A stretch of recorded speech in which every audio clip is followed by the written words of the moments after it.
Hey guys, it's Christina. This is Vox and Guest, and I am joined today by none other than Shawn Thunderfoot Wells, which I feel like we should have like a WWE like da like the name is just so epic.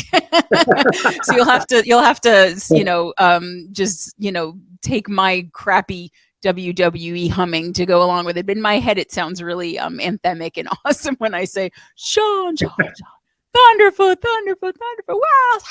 It does sound awesome. Yeah, it does. See, right? So, Shawn, that actually leads me perfectly into our opening question. Are you ready for it? Really I'm ready. deep philosophical question. Okay, you ready? I'm ready.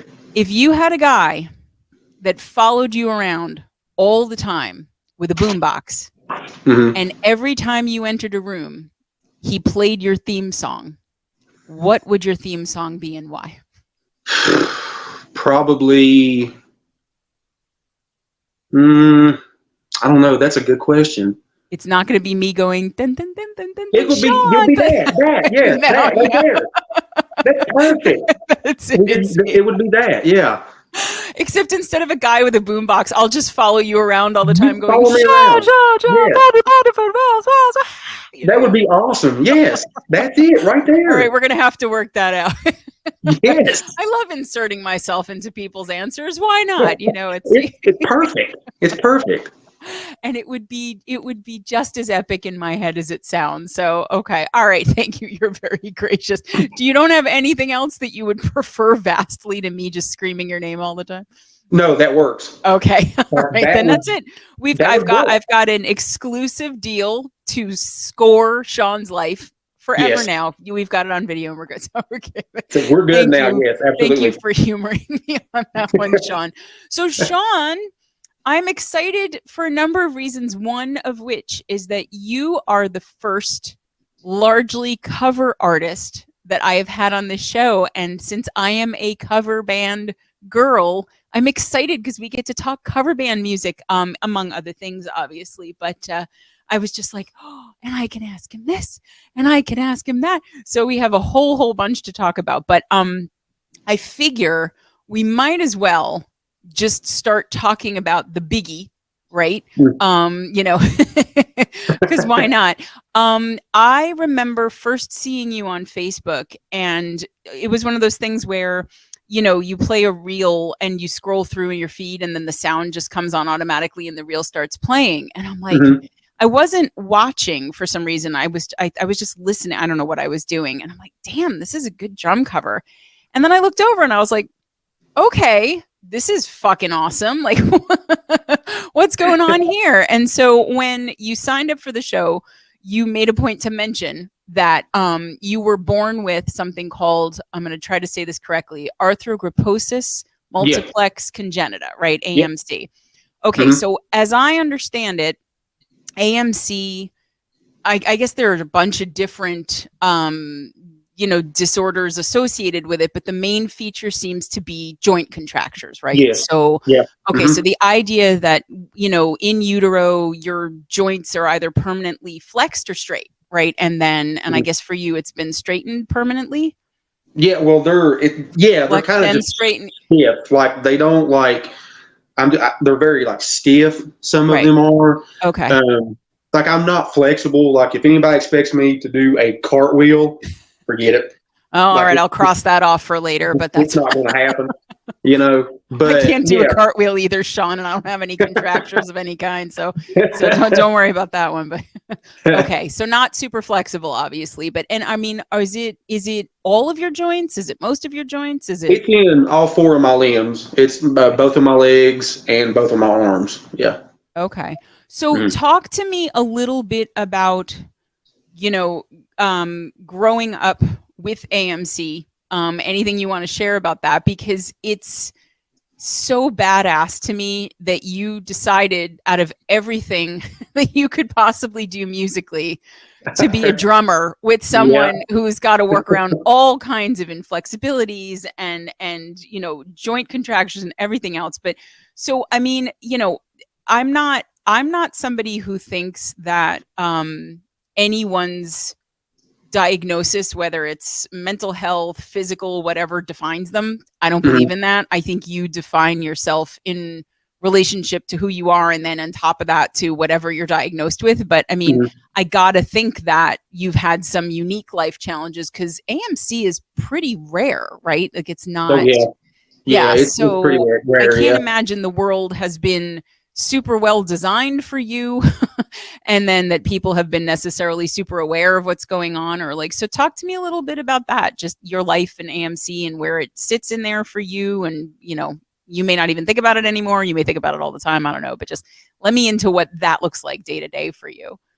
It's really, I'm just an awesome dude. I agree. You know, I've had my challenges and things, and that's not the only time that I've heard like, man, you have AMC and you picked one of the most physically challenging instruments that there is. Yeah. And I've always had certain limitations, but it's my own limitations that it's, if you know what I'm saying, like it's not like it's been super, super, super rough. I mean, when I was a kid, I had my first surgery when I was 3 weeks old. Wow. Okay. So yeah. And so I've had my challenges, but I've always overcome them in some way or fashion. Like, I never could ride a bicycle, but that's okay. I can't do that either, actually. But I mean, you that's and I okay. are. Yeah, most people don't need that in life to feel like they've lived fully riding a bicycle. Like I mean, it's not been something that I've been like, oh shucks, you know, I just can't ride a bicycle. My life would have been so great if only I had been able to ride a bicycle. You know, I think I'll just become an awesome drummer instead. Oh well. But I mean, my limitations, it's not like I do things differently. Like I might like how whatever's considered the normal way of doing something. Well, my way will be my way. Yeah. Normal for you. Yeah. It'll be the same thing, like cooking, driving a car, mowing my grass, you know, playing drums, you know, it's just my way of how I've had to adapt. Right.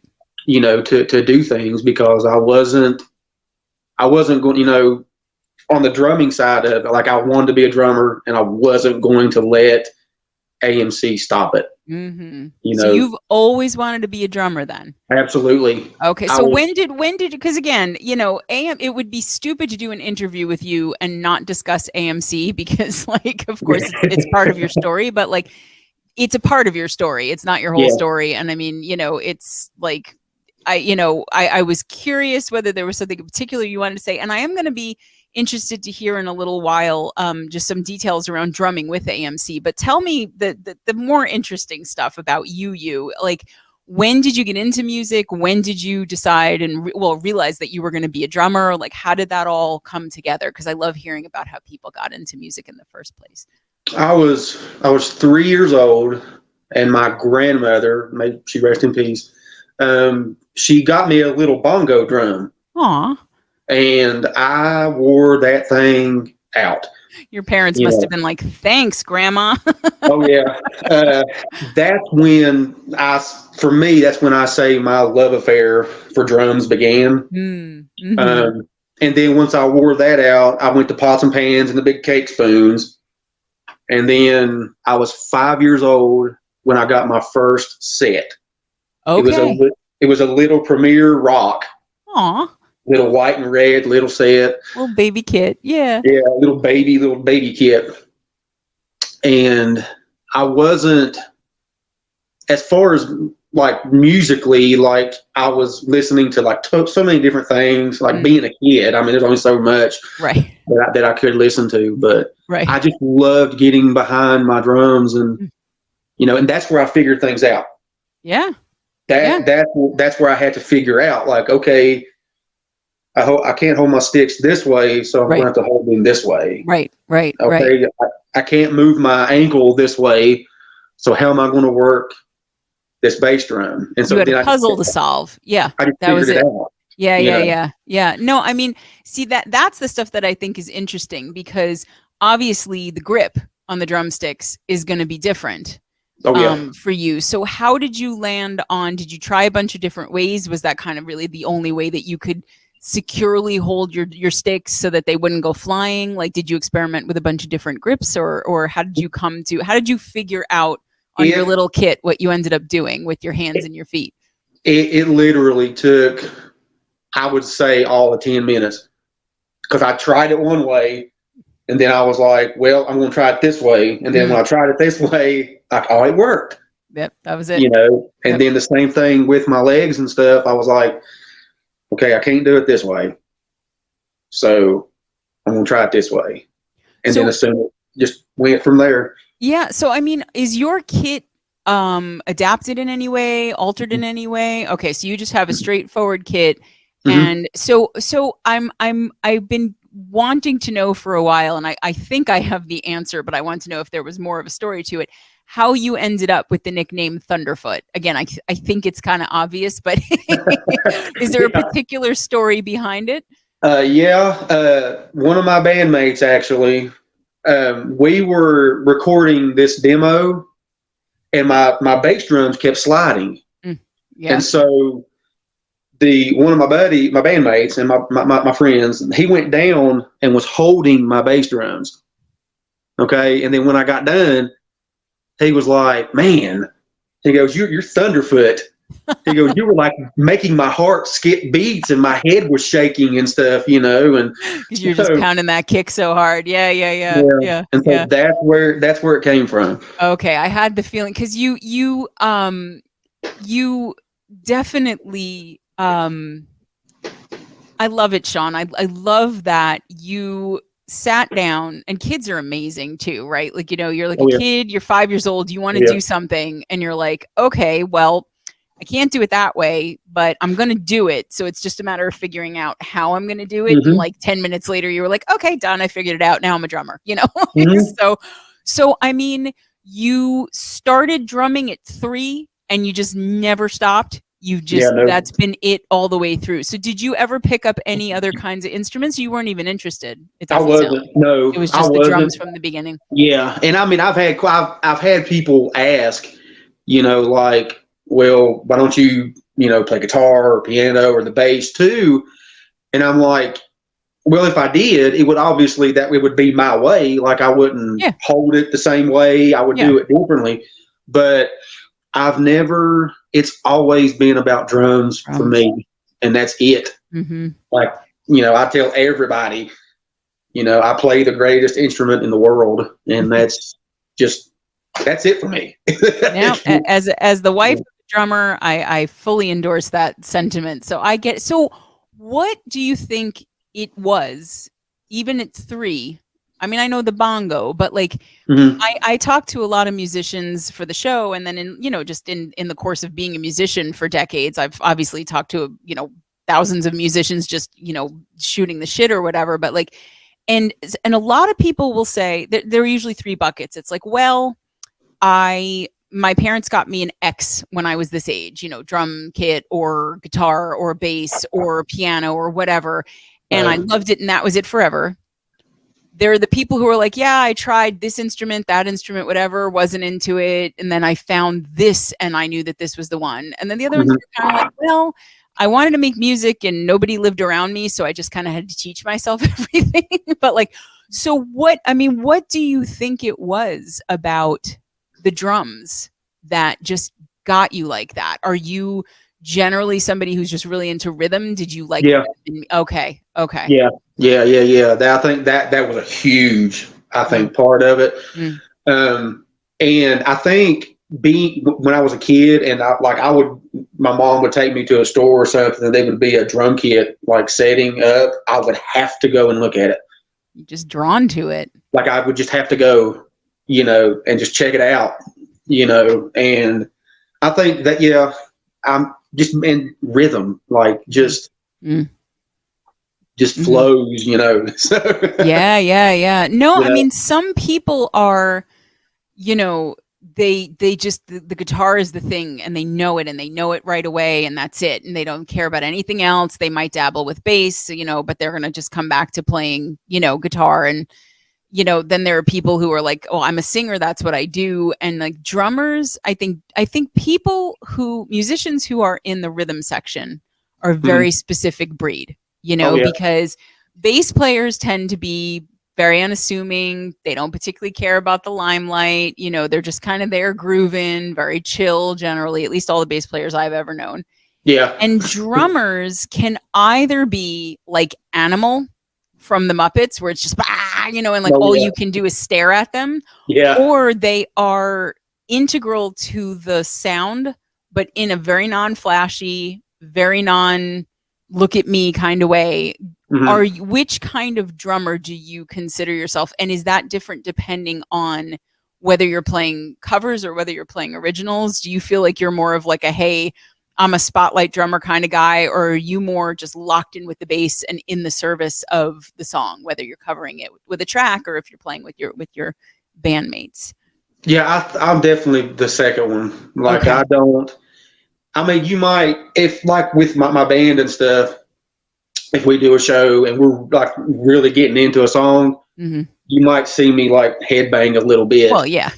But other than that, like no, like I'm not like trying to, you know, throw my sticks up in the air and spin Right. around and all that stuff. No, Yeah. Okay. I just want to play. Yeah. You're just getting the job done. Yeah, Okay. I Yeah. just want to get in Okay. there and I want to get people up and make them mosh or dance or whatever. Move. Just get Yeah. up and make Yeah. them Yeah. move. You know. Yeah. Well, and that's the thing. And I've said this before that so many people don't give attention to the bass and the drums, but Mhm. that's what gets people up. Nobody gets up and dances to a lead guitar. Nobody Yeah. gets up and dances to vocals. You know, you dance to the bass, you dance to the drums. That's what gets people up. And I mean, it's I think with drumming, you know, I notice at least that there's a sweet spot for hmm drummers. There's hmm If the drummer's not doing enough, it can kind of cut the song short, you know, just not short like lengthwise, but just like it can make it miss the mark. It can Yeah. fail the song, right? But if Mm. you're noticing the drummer too much, I feel like it's like, dude, you know, like it's like you said, it's just, I mean, yeah, like I don't have any problem with, you know, stage presence and throwing sticks around and whatever, like that's fine. But if a drummer's overplaying, I Yeah. think you're more likely to notice that than maybe any other instrument overdoing it, you know, Mm. because it's just, you know, there's a groove to whatever it is that you're playing. And if you're Yeah. overdoing it, it's so easy to distract people from that groove. So I always appreciate that with you, with the videos that you put out, that you have your own flair, you know, you're doing your own thing with the drum cover, but you're not overdoing it. It's not like, hey, look at me, I'm the drummer, here's every possible note that I could play and I'm not going to hit Yeah. the cymbal 1,000 times in a minute just to show you that I can do it. So I mean, Yeah. I also and I want to talk about core, you know, because people do know you, I think, largely for your covers on Facebook hmm and Yeah. all your social media, but you do have an originals band. So, but hmm before we get to that, I wanted to do a couple of things. First of all, I wanted to tell you how awesome your selections of covers are, because I love that you're kind of all over the place, but Yeah. in a way that makes sense to me too, because hmm your stuff, it's all obviously things that are really good to drum to, right? So I mean, there's the through line, but you have stuff on your Facebook from Ozzy, hmm you have Bon Jovi, you have Prince, you have Godsmack, you have Brian Adams, you have Sepultura, you have like all this stuff, Metallica, hmm Skid Row, and it's this, like, it's through decades, it's through genres, it's through whatever. Is this the stuff that you listen to, or is it just the stuff that you like to drum to, or is it both? It's both. Like I grew up on everything. Like Okay. my uncles, two of my uncles, and may they rest in peace. They're the ones that got me into the metal side of stuff, Okay. like Ozzy, Metallica, Pantera, Mm-hmm. Sepultura, and then you had my mom and my grandma. My mom was really big into Prince.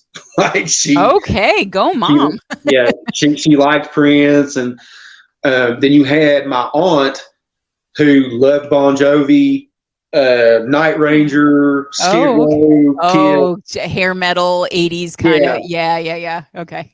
and I just got hit with so much stuff. Everything. Wow. Like I Okay. love rock and metal. Like that's my top favorite Mm, genre. mm-hmm.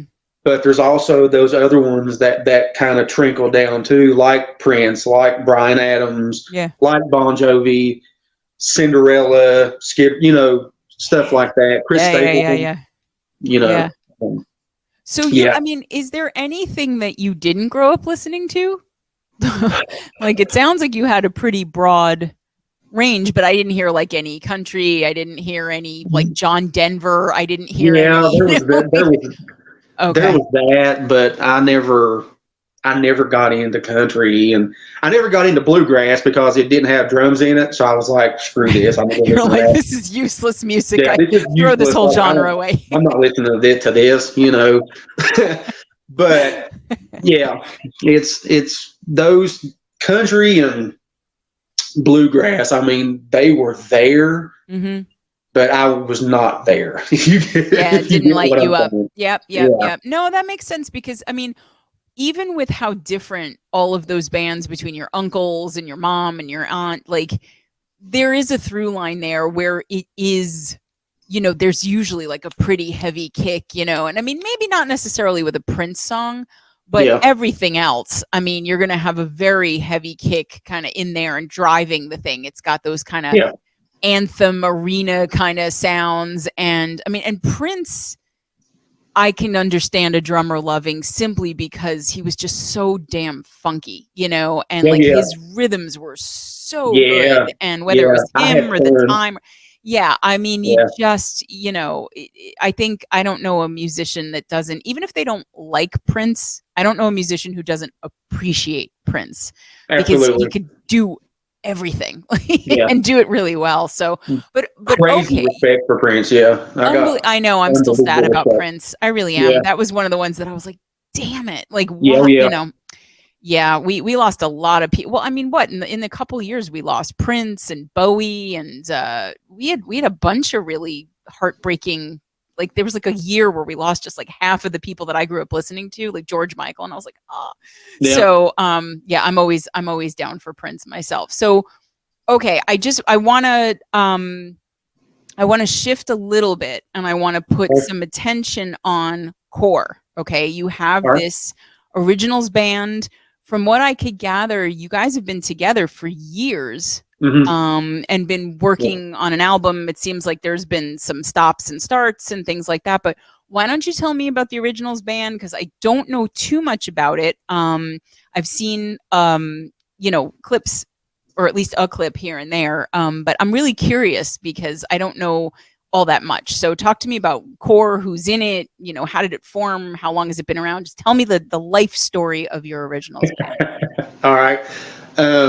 Core formed in 2012. It was Oh, it's even older than I thought. Okay. yeah. It was Okay. it was it was me and my best friend, and he's like my brother, Chris Bailey. Okay. We were in this other band called Epic, Okay. and it was a lot of it was that was straight on like a cover band, Okay. but we were doing covers that we really didn't want to do, Oh. and so that band disbanded.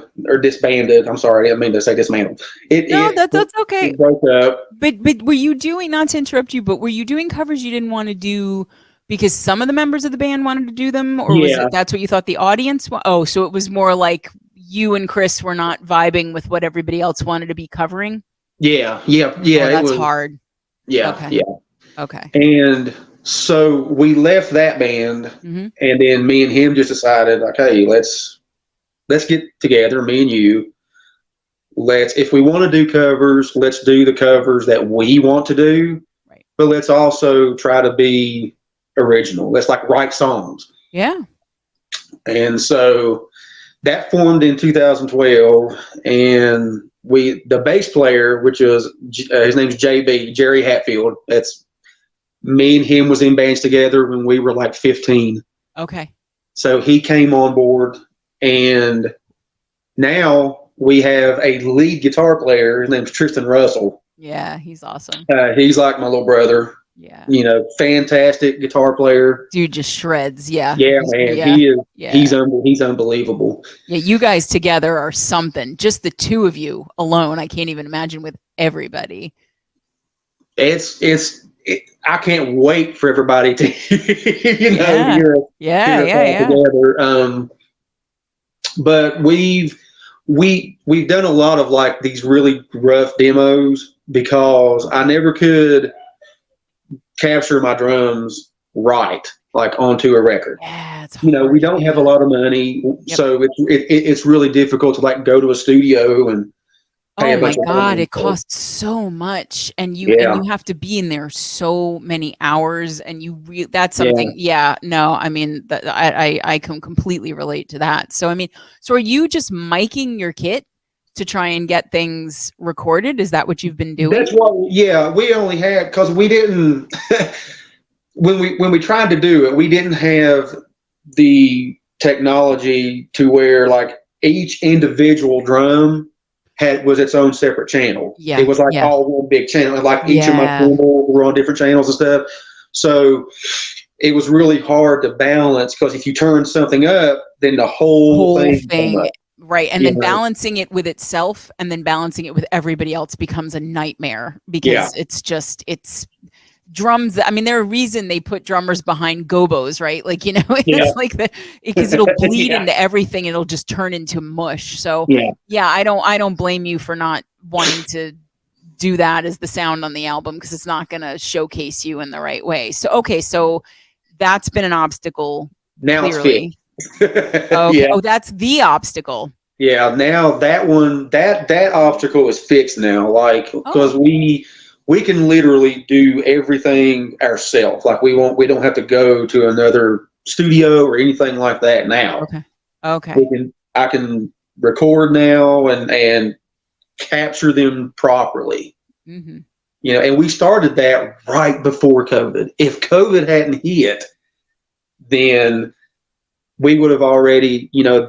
the record would 3 have, years you would have been yeah, done and moved on, and yeah, yeah, yeah. A yeah. lot of people have a similar story. So what did you do that fixed the sound issue? How did you work around that then? Well, we got a digital mixer. That's one of Okay. the things that we got, and Okay. I only trigger my bass drums. That's the only thing that I trigger, but I mic them too. So it's kind of like a hybrid. That's cool. So Yeah. And you get depth of sound that way, which is yeah, good. Yeah. yeah. And so, but we got that digital mixer, and so now each one of my drums, it's its own separate channel, and my cymbals and everything, they're all mic'd up individually. Yeah. So you So can just that mix it however the heck you need exactly, to. Yeah. yeah, Oh, you yeah. must be thrilled Oh right now yeah, with that. oh yeah, 'Cause that's night and day. yeah. Because you can't. I mean, that's one of the hardest things, right? I mean, like, we know as cover band musicians, right? Mhm. People will go to a gig and they'll hold up their cell phone and they'll record you, and then you come back and you're like, oh, hey, cool, send me the clip because we can put it on Facebook or whatever. And all you hear is Yep, yep. because it's like it's going to pick up the high end because it's supposed to be recording talking, and forget it, you can't hear anything else. The mix is terrible, and I cannot tell you how many people I've seen post cell phone videos of their band going, please don't judge us by the sound quality, this was a cell Mhm. phone camera. It's true. Yep. So you must be in heaven now because you can Oh get yeah. it exactly where you want it. Oh yeah. I'm absolutely thrilled now. Yeah. Yeah, yeah, yeah. And then so now we're since COVID. Chris he's had some issues, Okay. but he's overcome them, That's great. and so now he's starting to come back with us, Okay. and we're getting into the writing process, which we have like 3 albums I worth was of going to say material a ton of stuff. already. Yeah. I mean, Yeah, in 11 years and, yeah, given how prolific you are with covers, I imagine you're pretty. So who, and we're going to talk about all these different pieces because I've been really wanting to get this information because it seemed like you guys were back on track and like things are really starting to kick into gear now. yeah. But like, so it's the 4 of you? Hmm. Okay. Yeah. So who's doing vocals? Chris. Chris is And doing, just he's the only. actually now, Tristan, I've always said I would like a little bit of scream, like a scream vocal in Okay. certain parts. And Tristan loves that too. And so now he's really developed it Oh, and wow. really worked on it. So now in some of them, he's going to be doing a little scream, Okay, so Chris and will have like the clean vocals and yep. Tristan will be doing the dirty Hmm. vocal. Oh, Yep. okay. That's Yep. okay. All right. That's begging one of my next questions. But okay, so you have the 4 of you. Hmm. And what is the genre? Do you have one? Are you writing a whole bunch of, because if you're used to dabbling in all these different influences, both like just from your musical upbringing and the fact that you have done so many covers, like are you guys committed to a particular genre? I mean, obviously it sounds like there's some metal in there if you're having Tristan screaming, but like is core a metal band, or are you not wedded to any one genre, or you guys don't know yet because you have to I figure out like which songs you're picking? I like to say we're like hard rock, metal, blues is Okay. kind of what it is, you know. You know what That though? You know what? That I'm thinking of the clip of the original that you and Tristan had on Facebook. hmm. And between the groove that you're laying down and what he's doing on guitar, that actually does make a lot of sense to me. That you're Yeah, managing to put all those things together because, and I mean, that's without the bass, which is obviously going to define the sound a lot, yeah, and without any vocals. So, okay, hard rock, metal, blues. I love yeah. that. Love that. Okay, so that's that now. And does that mean that you're also doing some songs that are just hard rock, some songs that are just metal, some songs that are just blues, or are your songs going to have elements of some or all of those things, or is it both? Are you It's I'm like trying to both. okay. Yeah. Oh, so Like you have a ton of freedom with this project then. oh yeah, yeah. That's what we love is those genres, Mhm. and so we just wanted to throw it all in Yeah. and create songs that are like that too. Mhm. So if you're a metalhead, you will like something. If you're a hard rock person, you will like Yeah. something, or blues, or all of the above. Yeah. Yeah, yeah. You know, we're just fans ourselves, and so we just want to put stuff out that we want to listen to. Exactly. That we would like to listen to, and so Yeah. that's how we write.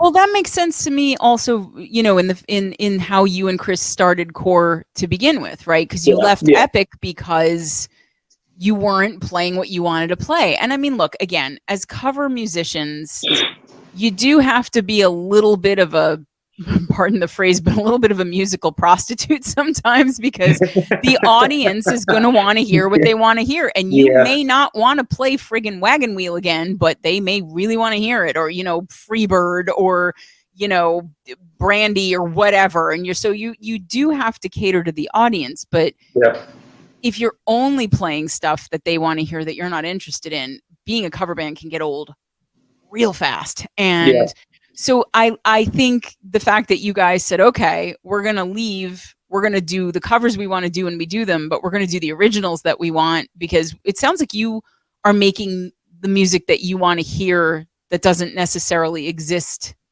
anywhere else. Hmm. So, I mean, so Yeah. okay, so with the songwriting process then, are all four of you writing together? Mhm. Is it oh, okay. So talk me through that. Like what's one of your songs if you want to say, I know you might want to, keep everything No, quiet so that when they're no, okay, yeah, so no. just Um, upload as much as you can to me because I'm really curious about this because I've heard just snippets, but it sounds really good and you only have half the band and it's like part of a song. So I'm dying to know what else you're doing. So like so pick a song that you really love, tell me about it, and then how did that song get written? Who did what? How does it work? okay, one of our songs that's going actually on the record. It's called "The Holy Fallen," Okay. and Very metal title.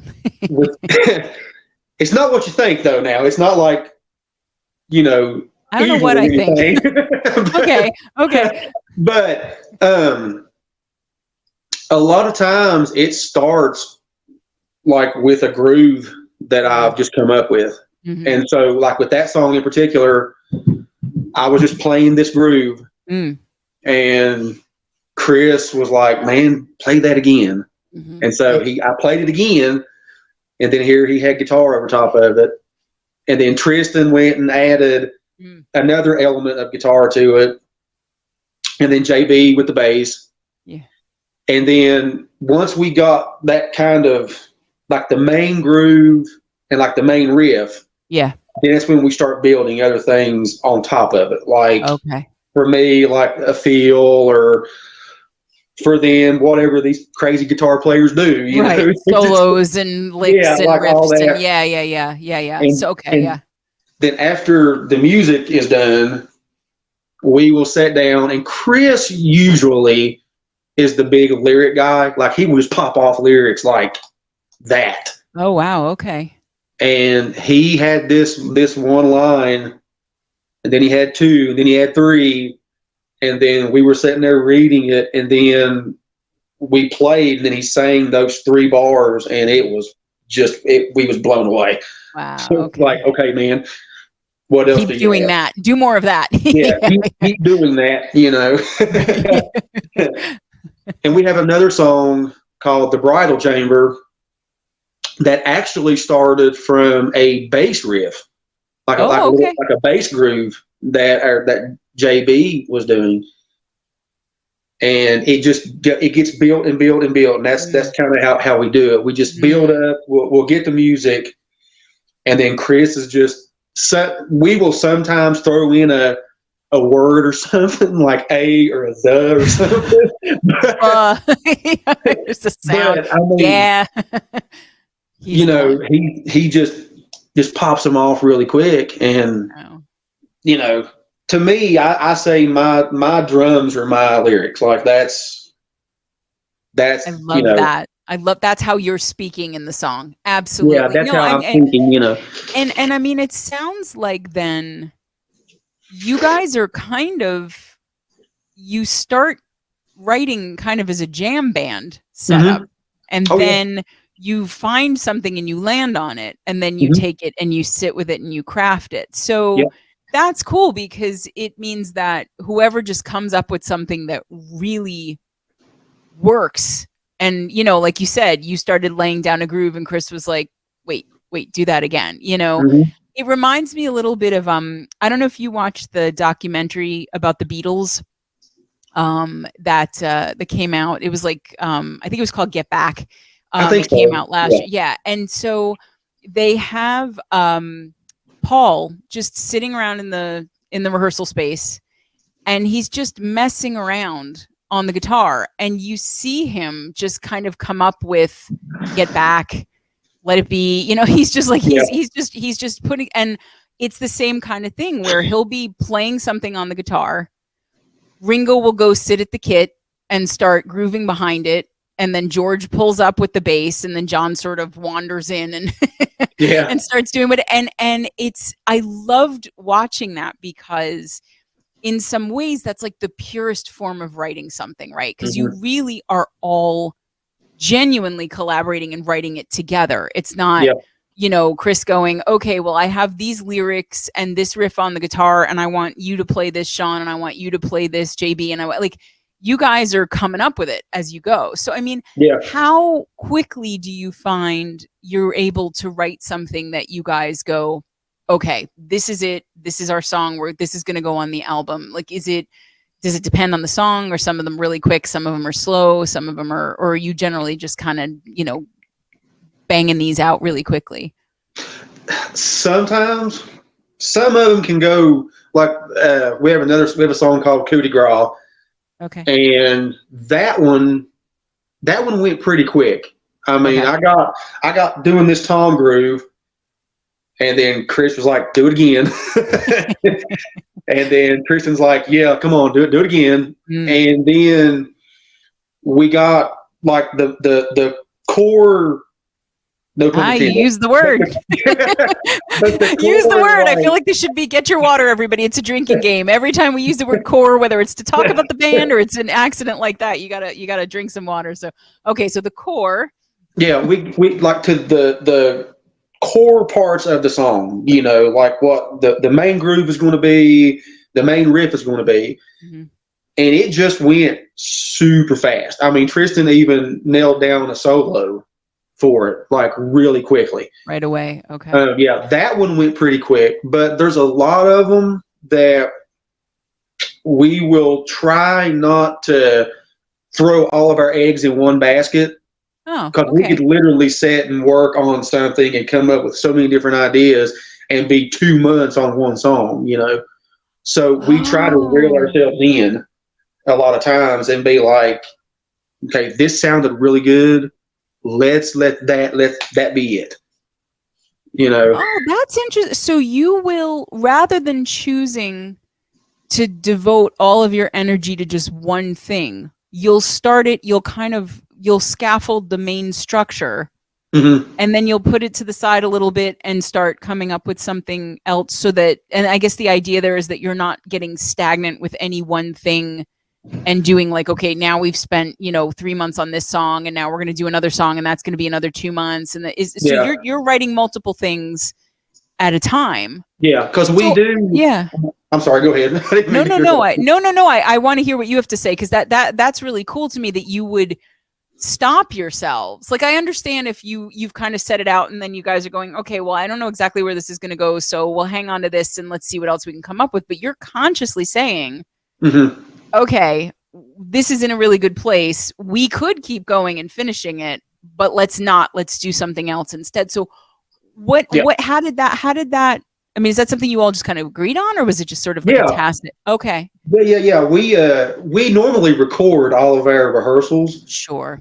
Yeah. And so whenever, like, when it's like, okay, we can't really think of anything else on this one for right now, but there's something else that we've all got in our mind that, whether Chris has done, I went and got something to drink and he's played a riff or something. And I'm like, dude, what was that? Play it again.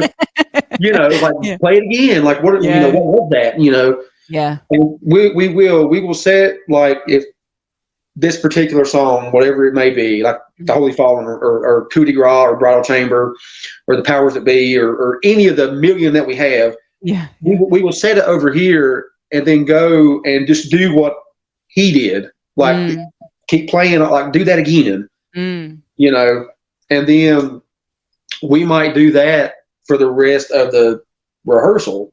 Okay. And then when we come back, we've got 2 of them. Exactly. Okay. Yeah, it's like, okay, so we got these 2 right here now. Okay. So it's more that it's not that you're bottling up your creativity to try and come up with something else. It's that you guys have so many ideas. Exactly. That you want to capture them all. Okay. Exactly. That makes a lot of sense to me. Yeah. I mean, what a great problem to have, right? Like, that you're okay, guys, well, we only have like 3 hours to rehearse or whatever, so we could do this whole song, but I've got like these 4 ideas, and you have this, what, like, and you have to try and keep up. I mean, you guys must really, I mean, I imagine you and Chris, having known each other since the earth cooled, right? You probably have this synergy when you're playing with each other that's just effortless. But it sounds like with JB, who I get the sense you've also been playing with for a long time. And then Tristan, you're even with the two newer people that you've added, it doesn't seem like that. If anything, it seems like that's just stoked you and Chris. That's incredible. Okay, yeah, so how did you end up pulling Tristan in? Because he's the newest member, right? Yeah, he's actually the youngest too. Yeah, he seems a little younger than yeah, he was working with Chris at a job that they both had down. That they used to security guard at the lake. Okay.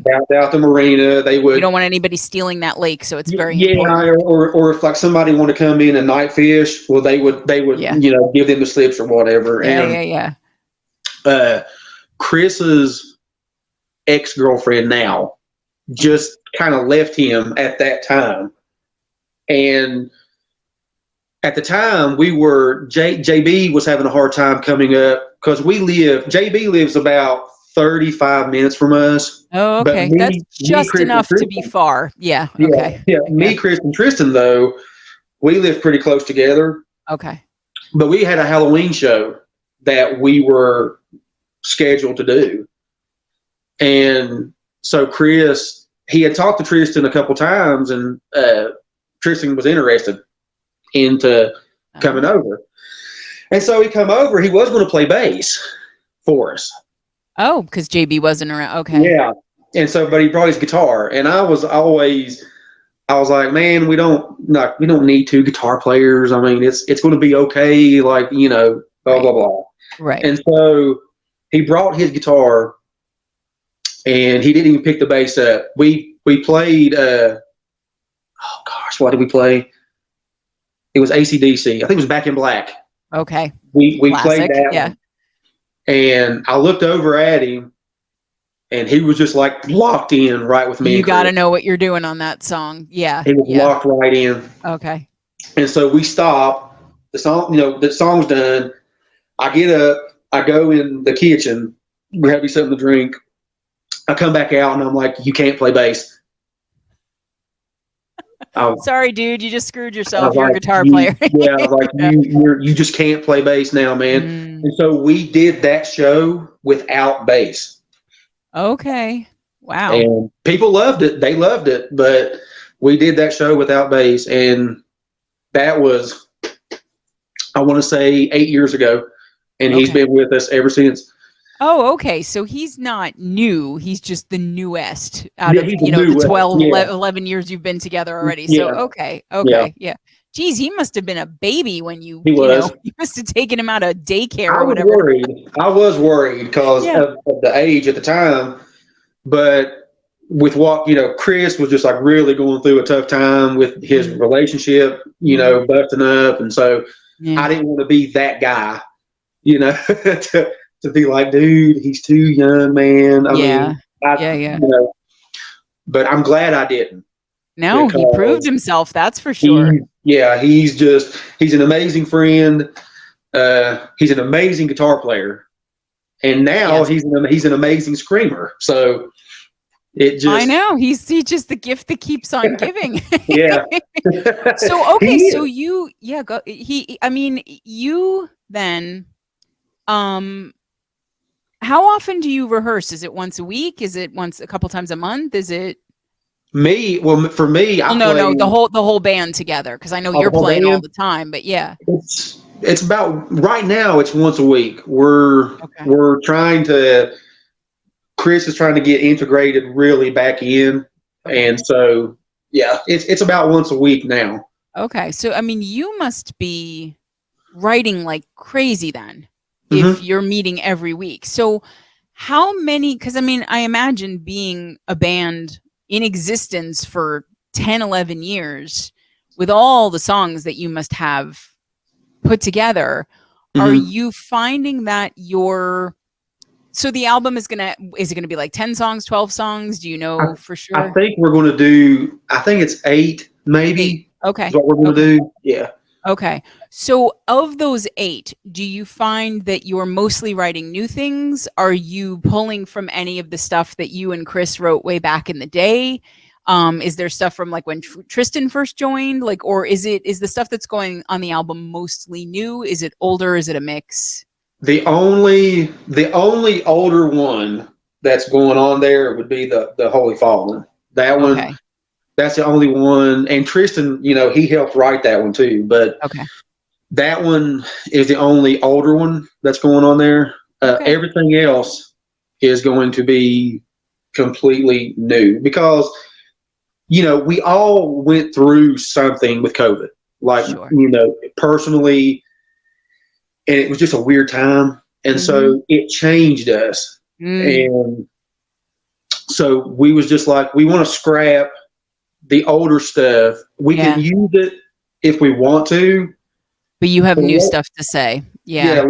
We got some new stuff that we want to really get out there and new stuff to say exactly. And Absolutely. But the Holy Fall is the only one. Okay. And how old is that one? That one is, I want to say 5 years old, I believe. Okay, so not even like some of the oldest stuff, it's like halfway in your But so I mean that's so then, because I know that you guys have had all these, obstacles between the sound and just life and COVID and everything else, but like, where do you stand with the album now? How many songs are done? Are they recorded? Are they mixed mastered? Are you still writing? Like, what's the status of the album? And do you have a name for it? And are you going to tell us, or you're not going to tell me though? Are you? You will? Yeah, I'll tell you. So many times people are like, we're not going to tell you, or we'll have to kill you. But like, I like that. Sean's going to tell me. So, okay. Yeah, I'll tell you. Yeah. The album. Oh, no, wait. No, I actually know it. It's Windows and Waves. Windows and Waves, yeah. Yeah, okay, I knew it. Well, all right. I have my own scoop. I already knew it. You're going to tell me something I already knew. All right, I could pretend I didn't. Really, that's a wonderful title that I just remembered that I already knew. But okay, so where is Windows and Waves in the process? Right now, we're still in the writing process because we're coming up with so much. We don't know, like, what we're going to put on it, really. Besides the whole fall, it's just been really difficult to not write new stuff. Tristan came over Monday, I believe it was. Whenever it was whenever I posted about Godsmack, commenting on my reel. Yeah, it was Monday or Tuesday, something like that. He was over here, and we were jamming, rehearsing, and we literally started writing like 2 more. And we told each other, like, dude, stop. Like, we can't do that. Like, you got to stop. And it's like, we're still kind of we're still writing, but I think that's it. Okay. I think that is it. And then we're going to start structuring more. Okay. And then the vocals will come, and then we'll rehearse the songs to get like, you know what I'm saying? Like we'll rehearse them with vocals. Okay. And then Tristan will get where he wants to put the screams in. Yeah. It probably won't be, I don't know if it'll be every song that he'll do a scream, but it's going to be quite a few, that he will. And then once that's done, then I start tracking. Okay.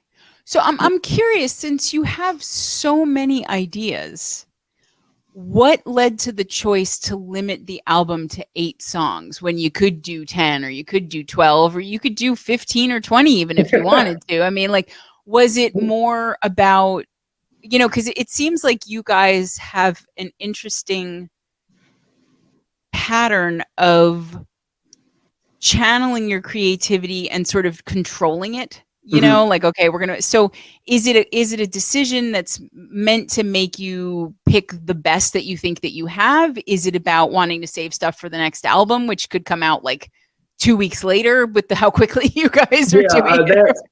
We didn't want to put out like a double album already, so we was just like, let's just try to pick a good even number. Okay. And 8 to us sounded like a good even number, because we would like to have it out by March of next year. Okay.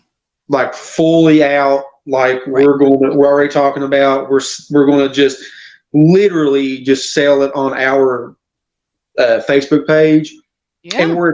we're costing us like literally nothing to make it. Well, it's going to be like $1 or 75 cents or something. Oh, okay. We just want to get it out there. Yeah. Um, so we're trying to shoot for March, and that's where the kind of 8 song kind of limit came, because I am my own worst critic, Mm, and so I will I track a hear that song a lot. 75 times. Yeah. Yeah. And so it's and and if you ever, hopefully you'll get to meet Chris here pretty Yeah. soon.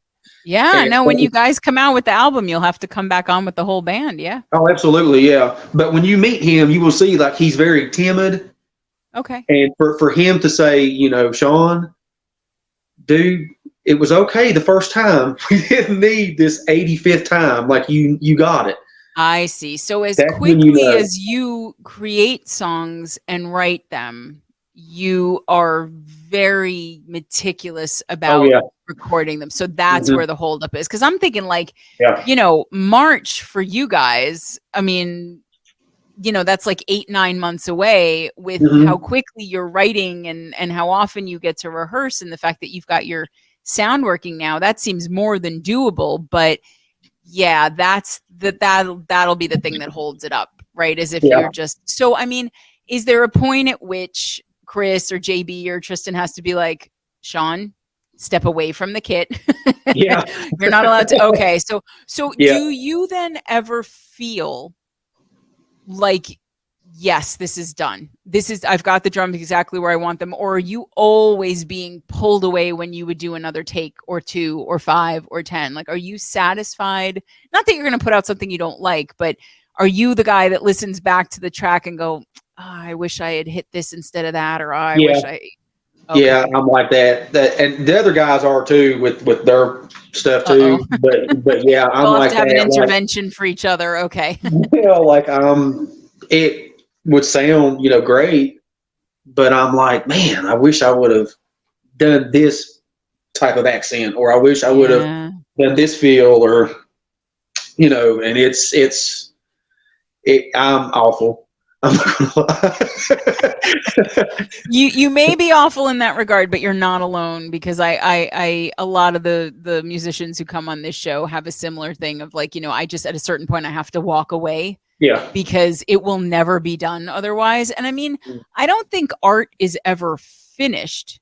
I think people just leave it, Yeah. and because I mean, how many, musicians do you know, even really famous, well established, multi-millionaire musicians come back and rework stuff from their first couple albums and then release it 30 years later. I mean, like, there's always something that you could change or fix or do Oh yeah. differently or do more or less of or whatever. I mean, that's one of the hardest things I think about really anything. I mean, whether you're recording covers or you're writing or recording originals, you could do that with anything. I'm the Yeah. same way. Like we have all these shows that we do, and Greg's always like, oh, let's release this thing. And I'm like, I didn't like my vocals on that one. It's like, oh my God, you never do. So I can totally relate to Yeah. what you're saying. Like, because you Yeah. know what you want it to sound like, and Mhm. and then there's what it sounds like and what you want it to sound like. And if they don't match up, which generally they don't, then there's always going to be something you want to go back and tweak. But I mean, I like that you have a date, because it's going to force you Yep. to just cut the crap. Yeah, that's why we did it. That's why we Yeah. did it. That's why Yeah, we because were like, it gives you enough time to yeah. to finesse it, but it's not so much time that you could get endlessly looped in Mm-hmm. the recording. And okay. Yep. So speaking of music, which I could have used at literally any point as a transition, but I get so caught up in these conversations, and then I always mean to play the video from the band or the artist so that everybody can hear what we're talking about. So there's a little bit of a non sequitur, but we've talked about you as a cover artist, you as an original artist, and I think people need to see what it is that you do, and more important, hear what it is that you do. So you are now you're best friends with Godsmack. I We know wish. this. So for those who didn't see it, and by the time this airs, it will have been a couple of weeks old, and Shawn just may be on the tour bus with Godsmack by the time this airs, who knows, but he posted a Godsmack cover a couple days ago. And tell the people what you won, Shawn. Tell them what happened. Well, it's even hard for me to even say it because I still can't believe that it happened. They actually liked my video. Like, they hearted it. Yep. Like, they hearted it, and then they commented on the video too. And I had to have Tristan was sitting here. We just got done playing, and I got up. I want to check my phone. I look. I get a notification that says Godsmack commented on your reel, and I'm like, Tristan, like, come here and check this out. Am I seeing this right? Yeah, I know. Can you read this too? Do you see these words? And he looks down at my phone and he's like, dude, what? He goes, hold on. This has to be like a fan page or something. Wait a minute. So he goes on. I click it on my phone, and it's Godsmack. It's their page. So he clicks it on his phone, and it's them. It's Godsmack. Like, it's their page. Can you guys imagine that? You cover a band, and the band sees it, hearts it, and then comments on it. How hard would your head explode?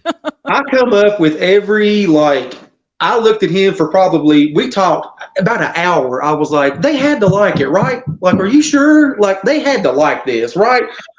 And then I was coming up with all these scenarios. Like, well, man, maybe it was like Sully or Shannon's wife or something, or maybe it was like the drum roadie or something that's on their page or whatever. Maybe he snuck on there and seen it, and then just maybe they taught their dog how to use social media, and it was the dog. I mean, so you couldn't just give yourself the fact that it was awesome and they liked it. You had to. I can believe that, though, because you don't expect, like, I mean, if any of the bands that I covered ever was like, hey, good job singing, I would probably, my face would just melt right off my skull. So I would be like, wait, this, what's, there's some catch here. Yeah. So I get you, but like, I had to sit down. Well, yeah, because I mean, that's pretty cool right there. So let the people hear what Godsmack loved so much. This is Shawn Thunderfoot. Well, that's awesome. Yes, that's covering Straight Outta Line by Godsmack.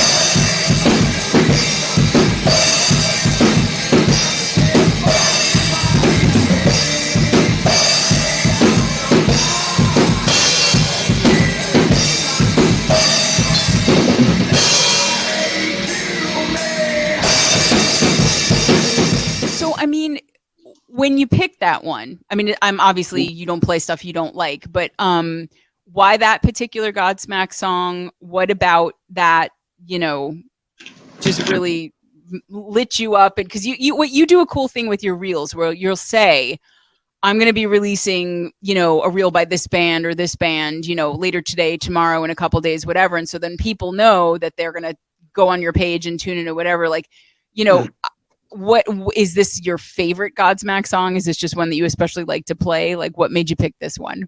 Yeah, I love the tom groove in it, and it's always been like my favorite Godsmack song. Okay, I haven't done it yet. I've done, like, I did I Stand Alone, and I've done Keep Away and Bulletproof too. But that one was just like my all-time favorite. And I haven't done it yet. And so I was like, well, I want to do Straight Outta Line, and I just did the reel and loved it, actually, because I was like, man, I'm playing like my all-time favorite Godsmack song. I'm going to let people listen to it. And then bam, 4 days later. How cool is it, though, that it was your favorite one and that's the one that they caught? That's I wonder, because you put your all into all the covers that you do. Yeah. But you definitely seem to be enjoying yourself, especially on that one. Like you just looked Oh yeah. all I don't know if you lit up. noticed. So Like yeah, before I went into the like that other verse, like I never like throw my stick up or put this arm up or anything. But I was like I put my stick up you and were just like feeling it. Yep, hammered yep, yep, down, yep. on it. You know. Yeah, it was No, amazing. I'm so happy for you that happened because it's just that never happens. It Like it doesn't. just doesn't happen. Like I it mean, we've doesn't. covered so many bands. Nobody's ever said anything. Nobody, and I again, I would just never stop like peeing because I'd be so excited. But like now I'm telling you, now that you're best friends with them, you're gonna have to keep tagging them and things and see what happens. You never know, Shawn. You could totally end up opening for them at some point. You and Core. Shoot, I wished. I just, I've never seen Godsmack live, and Okay. I would just love to see the drum battle live. Mm. Like, They've just never been nearby, or you yeah, just they've couldn't. never. Well, they have been, but in West Virginia, unless it's a country band or something, like you don't really not a lot of press gets done on rock bands. I Oh. think they were not too far from me a few years ago, and I didn't know that they were even here. Oh Um, no. yeah, and so, but I've never got to see them live, and so, but I would love just to do that. Yeah, You know. sure. Well, you gotta go sign up for something so that you don't have to worry about your town telling you. Because, geez, if they were that close and you just didn't hear about it, that's frustrating. You Yeah, gotta follow Megadeth their was here one tour time. schedule yourself so you don't miss the next one. Yeah, They could have been playing next door to your house and you wouldn't have I even would have noticed. never known. Like I'd have never known. Now It's though, horrible. I where Horrible. I follow them on Facebook too. So Okay, good. You'll every you'll you'll time, get you'll get yeah, all the you'll get every notification. They woke up. They ate yeah. breakfast. It's like where were they? Were they close by? I'll go watch them eat snacks. I don't care. I just want to be in the And you know presence what? of God. I would just if they were at a McDonald's or something, Shannon or Sully, I'd just be sitting down there like, man, you want a Big Mac? Can I sit down with you? Like, you Can I take fix fries with your that? I mean, fries and your I'll get chili? your fries. You know, like I'll fix the I'll milkshake go make it machine for for you. you. Like, Exactly. Okay, so the coolness of Godsmack commenting on it definitely blows your mind. I'm oh, interested if do you, and I think I probably know the answer to this, but do you have a much stronger preference at this point for doing originals than you do for covers, and the covers are just kind of a way to get yourself playing more and on Facebook more, or do you still really like playing covers? Is it something that you did a lot when you didn't have the originals band really cooking? Like I'm because some people are just original musicians, some people are uh, just cover band musicians, and then there are a lot of people who are both. And mhm. there are pluses and minuses to both things, right? I mean, like, Yeah, people, if you're a cover band musician, you're not playing your own stuff, but you're playing stuff that is generally popular. mhm. So the fact that people are going to like it is a little bit more likely. At least you could have tremendous originals, but most places, if you go to a bar, they want you playing the stuff that everybody knows. And if you slip in an original or something, that's usually when people go to the bathroom or go out for a cigarette or whatever. But like, Yeah. do you think you'll always play covers? Will Core do any covers? Are you guys going to be strictly an originals band? Like, I'm assuming you're going to be playing out live at some point, Yeah. once the album is done. Like, Mhm. do you consider yourself primarily an originals musician that also does covers sometimes, or where what's that balance for you between cover and original? I mean, I love both. Like, I do. I love doing covers, Mm. but I love doing original stuff. Like, you know, so I'd say it would be probably more like a 70-30 kind of thing. Like, Originals to cover? yeah, Okay. because we do some covers too. Okay. We do a cover of Nine Inch Nails, "Closer." Oh, wow. Okay. that people really love. I mean, That's a great song too. we had people hanging off Because rafters. you don't have a keyboard player. Uh-uh. So how do you account for all of those sort of synthy electronic elements in the song? Like, are you just? I will send you a video. I got a Yeah. video of us doing it live. Oh, cool. Yeah, I would love to see that. Yeah, I will send you the video. Yeah. I mean, for those who aren't going to be in my inbox, and haha, I get to see it and you don't, but you'll probably post it somewhere No, eventually. But like, no. I'll just send it to you. Like, I'll okay. send it to you. So, but like, This is how? for you exclusively. It's This is just what this is. see, look at that. Vox gets the present. I'm very happy. Thank you so Yeah. much. So, but like when you decided to do that, knowing how studio produced that song is, did you just completely take it, deconstruct it? Did it come out of a jam? Like, how do you, because that song's not easy to cover without drum machine and synth and, you know, and any kind of electric component, but like, why that one, and how do you do it? Like what's the core take on Closer? Because I know I'll hear it, but I'm sure everybody now wants to know because you've mentioned it and they're jealous. we like to say we chorify covers. Okay. Like Chris loves Nine Inch Nails, and he wanted to do, you know, Closer. And he used to do a solo act thing where he had like the synthesizers and all that stuff, pre-recorded stuff that he did. Like to tracks or whatever. Yeah. Okay. And so when me and him got together, you know, I knew he loved Nine Inch Nails, and we wanted to throw Closer into the set. And so we worked it up. I do a thing with my hi-hats that gives it that like, it's like a open and close. Yeah. That's. Yeah. I can totally. Okay. I got. So you're emulating it, but you're not replicating it. I like that. Yeah. Okay. Yeah. And I just, you know, we worked it up, and it like magic, like it just worked. That's so cool. And we had every place that we played, people wanted us to do an encore of that one because we normally played it around the first or second part of the set. Yeah, that's a strong way to open, definitely. Yeah, and people just went nuts. Like they loved it every single time, and we'd be so cool. Finished, and then they'd be like, "No, play Closer again." Play it again. Yeah. And we would over time. So I mean, how often have you guys played out? Were you like one of these bands that was just gigging multiple times every weekend? Was it every month, every couple of months?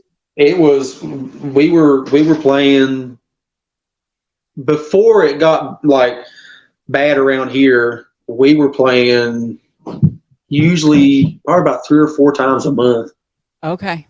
Usually, yeah. That's a good amount because I know bands that'll do like a gig on a Friday night. They'll do like some festival or something on a Saturday during the day, and then go to a bar on a Saturday night, and then they're playing again on Sunday, and they do that every weekend. And first of all, I'm just tired thinking about that schedule anymore. Like you have to be really energetic to be able to pull that off. But also I think at a certain point, especially depending on where you live, you saturate the audience. You know, we have bands around here that will do that. And it's like, you could literally see them 3 days in a row every week. And, you know, they're not coming up with a new set every time. So no band is going to do that, whether they're covers or originals, but I like that. So are you back to playing out live at all? Or you're basically in studio mode right now with Core, where you got so you'll start playing out then presumably to support the album like March, April, whatever when it comes out.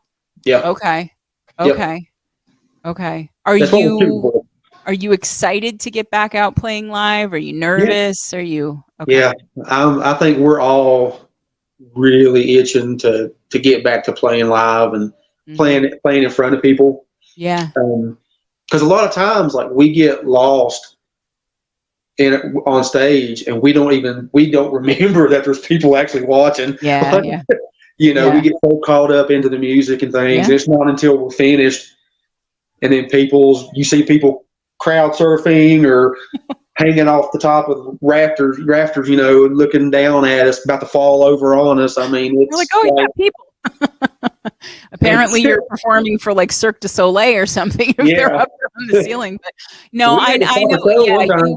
and you guys get really. You guys seem to have such a tight connection. And again, a Oh yeah, synergy with the four of you that I could completely see you just getting lost in what you're doing and blacking out the fact that there are, yeah. dozens or whatever people in front of you. But I mean, that's cool too, though, because then even when it's just the four of you, you're still really enjoying it. Mm-hmm. Yeah, You we're know? like family. Like it's, we're just one. The four of us are family, and then Yeah. we're all my kids and their Aw. parents. Like it's all just Yeah. it's just a big family, and uh, I think that's where like our chemistry comes in. Like it's because we Absolutely. don't even have to think.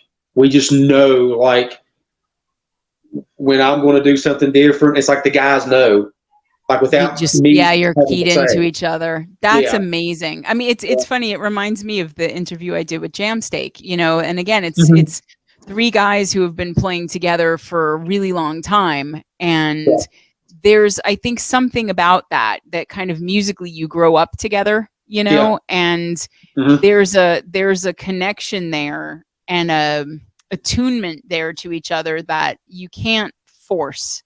And the fact that you guys have been together, all of you, I guess, for 8 years, but, three of you for, 10, 11 years, Yeah.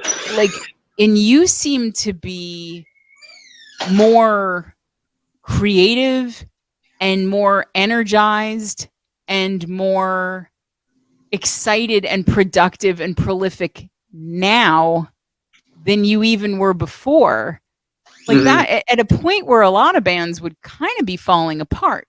I mean, Yeah. that they'd been together so long, and especially having a hiatus, from the pandemic, from just life, whatever. Like that's really special what you've got. I mean, that's and I'm glad that you appreciate it, because it's not the best bands always feel like family. They just Oh yeah. do. Mhm. It's I've said that before, like a good marriage or whatever, that you just get it. You get each other and you're with each other. So I'm happy that you have that, because I'm so excited for this album now. You really have to wait until March.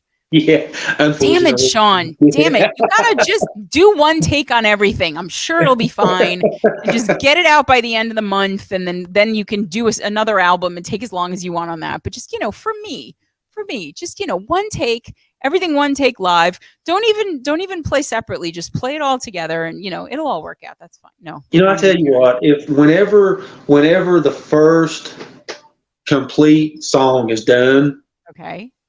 we will send it to you. I'm getting all these special things. Let me see. Shawn is setting the bar. Shawn is sending me things. He's sending me That's right. songs, and nobody else is Yep. going to get to see them. I'm very Nope. excited. I'm very excited. I can't lord it over our audience. I love our audience too much, but I'll at least tell people how awesome it is, but I won't share it with anybody. Thank you. That would be one. I really would love to hear that, because the little bits of snippets that I've heard are just not enough, but they're definitely enough to get me excited and Yeah. interested, Yeah. rather. I don't know how interesting I am, but so I'm gonna ask a random question here, because given how long you guys have been together, Mhm. what is like the funniest, craziest, weirdest story that has happened to Core? Like, did you guys have a gig where something just went absolutely off the wall? Was there something, in rehearsal? Is there anything you can think of where you just like, you guys still laugh about it, Yeah. or you're like, okay, Yeah. Um, we were playing this show at this club. It's no longer here now in Beckley, but it okay. had an upstairs, Oh, I like and books like that. Yeah. we were Uh-oh. we were playing, and we were actually playing. It was "Comfortably Numb" by Pink Floyd. Oh, sure. Yeah. We Yeah. do a Yeah. cover of that one, and so we're playing, and I'm up on the drum riser, Okay. okay, and you got Chris is right here, Okay. and this is when it was just me, him, and JB, Maybe. Right. and we're playing, and I just so happened to look up, and I see hands. Like there's hands, like literally almost touching my cymbal, and I'm like, "What the hell's going on?" I look up. There's a guy. Somebody's got him by his legs, and he's hanging off of Why? that What is he balcony. doing? And Why? I'm like, I stopped, and I never, stopped. So the guys look back, and then I point up. I was like, "This dude's gonna fall." so we had to stop the show Oh my and God. pull the dude back up, and everybody's cheering, "Woo!" and all this, and I'm freaking out, thinking the dude's gonna fall. Yeah. Right on you. Right on Yeah. me. Why So was he up there? Did you get the story? Well, because this is So weird. crazy good though, but we were like, this particular venue had never had like a hard rock metal act come in there. Okay. And so we were the first ones to go in there. What did they usually do? They did. It was a lot of like Dave Matthews Band. Oh, okay. Like Complaint like, Rock and stuff okay. like that. Yeah. And so when we started, there was probably 10 people. Okay. By the time we hit the second set, there was 150. Wow. And they had to open up the top bar to fit everybody in. That venue must have loved you. Oh yeah, we got asked back several times. Wow, I believe it. Holy crap. Yeah, and okay. So because they opened up that top bar, is why, and it was right directly. That balcony was right looking over the stage, and so that's why, like the dude, I don't know what possessed the dude or who talked him into holding his leg. Exactly. So they were just dangling him off the balcony over your kid. Yeah, and that's gone really badly. Really badly. Bad. Wow. Yeah. All right, you did not disappoint. That was a great story. Yeah. That was okay. A little bit creepy. But it worked out well, so it's all okay. So okay, so you got into drumming really young. You've always been a drummer. You did covers, then you got pretty quickly into originals. You've got both still going. Is there anything musically that you want to be doing right now that you're not doing? I can't imagine what that would be, but are you feeling really satisfied with where you are between your drum covers and do you do lessons too? Like I have, like little clinics and stuff on Facebook. Yeah. And okay, so you have a teaching component of a sort as well. Yeah, I've been asked to do like clinics and to like show like how I play and like what my techniques are and okay. So I'm going to do a video with that. It's just whenever I'm playing, I have to pretend like I'm not recording myself. Yeah. Like I just can't focus on it. Yeah. So to do something like that, like I have to talk and like. Right. You can't pretend you're not being filmed when you do something like that. So, so that's interesting. So, because my immediate reaction to that is if people are asking you to come and show them how you play, for me, that could go either way in terms of how I react. It could be cool. They want to learn something from me because maybe this is a technique that they could take in and get better at what they do with drumming because of it. Or it could be like, well, I'm not a sideshow. Like, why I don't want to come on and like, like I'm a drummer, I drum. Who gives a crap how I'm drumming? Like, what's the vibe more for when you're asked? Is it kind of like, look at Shawn, he's an inspiration? Or is it like, look at Shawn, he's a kick-ass drummer? Like, I'm hoping it's the latter, but I mean, do you run across? I think it could probably be both, maybe. Okay. And the inspiration, and I don't like to call myself a kick-ass drummer, but a good drummer. You know what I'm saying? Like I called you a kick-ass drummer, so you're allowed to quote me. Okay. You're allowed to quote me on that. But But I think it's both of those. Okay.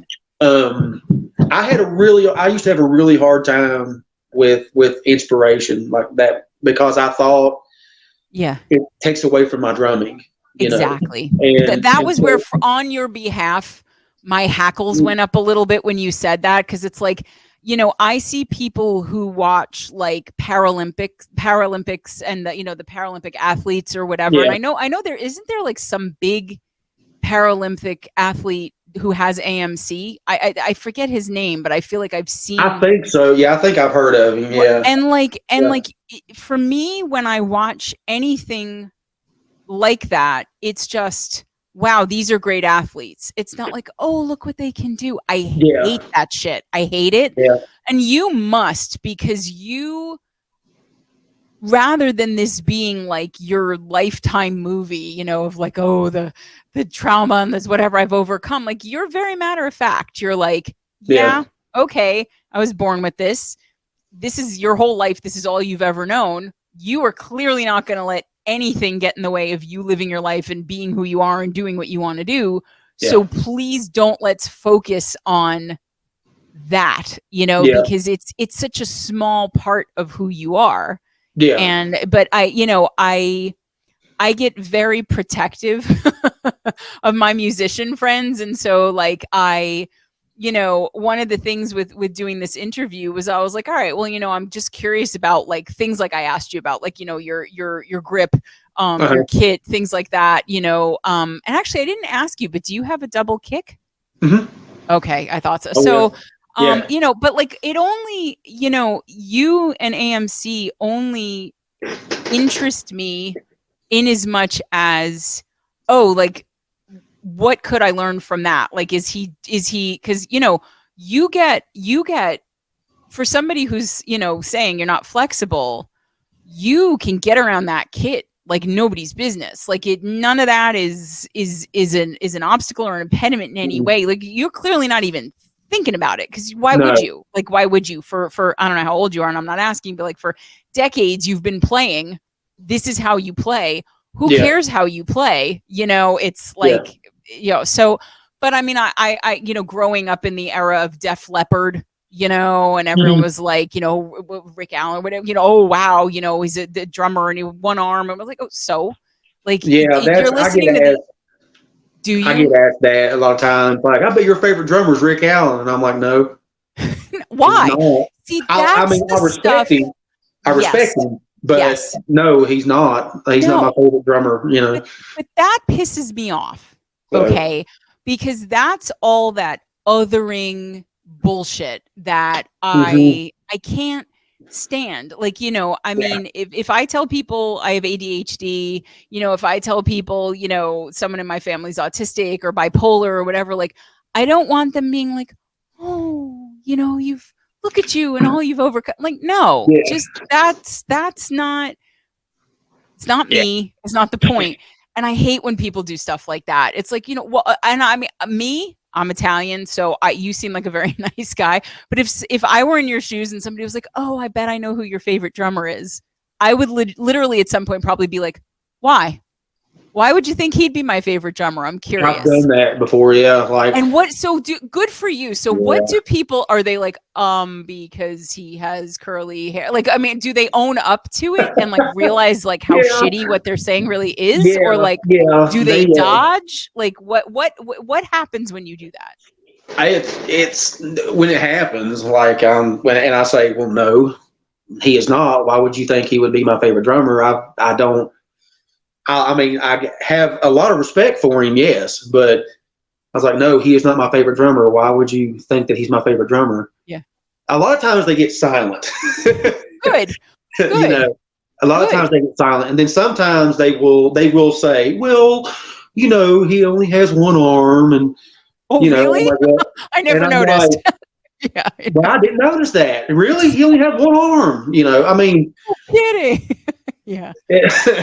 but that's just how I've definitely in my older age have gotten calmer with that kind of stuff, Yeah. because it used to bug me like really bad. I don't blame you. Cause Yeah. that's how people can operate, right? Is they, we can look at what what is the same about us, or we can look at what's different about us. And like, I mean, I hate defining people by anything other than who they are. And like, you Exactly. Yeah. really, and I can't imagine that it's true exactly, but the way that you come across and the way that you seem to live your life is like, this seemed like a speed bump for you. You know, this was not a mountain you had to climb. You know, Miley Cyrus isn't, you know, singing for you and what, you know, like, it's not like, you know, you're, as I said, you're so matter of fact. And I love that so much. And so for people to come over and say shit like that, I would go nuts. Cause I applaud that you've managed to find a way to not chew people's faces off for saying it, but like, because to me, it's one of the least interesting things about you. You know what I mean? Like, and I don't mean that as an insult, but it's like, it's not something that I think about. I'm just like, okay, Shawn can drum his face off. What's he going to cover today? What's Core doing? And I mean, like, I'm curious because I don't know if you get asked this a lot, but like, I'm sure there have to be. What are the advantages for you in having AMC and drumming the way that you do? Is it that you, I mean, because you do have a distinctive style, but I'm not even convinced that that's because of the AMC. I think that's just your language as a drummer. But I mean, is there anything where you could be like, not only is this not a problem, but here's something I can do that other drummers can't, or this is something that I can do that other drummers aren't. So talk to me about that, because I'm tired of people being like, oh, good for you, fuck you, you know, like, no, it's and sorry, I know I'm cursing a lot. No, it's fine. But yeah, I get really worked up about that. You know, I was kind of being quiet with that. I didn't know if I could or not. Oh, but no, feel free. Let it fly. You're totally fine. I'm, as I like to say, I'm like a sailor with Tourette's who stubbed their toe. Like, I will just curse. I'm too Italian not to curse, especially when I get passionate about something. So they actually, the audience has invented this drinking game that every time I drop an F-bomb, they all have to drink something. So they're all gonna be, you know, peeing for a week after this episode because I'm just dropping them left and right. But so talk to me about that, because educate people about all of the things that you can do that other people can't do on the drums. Because I know there's stuff.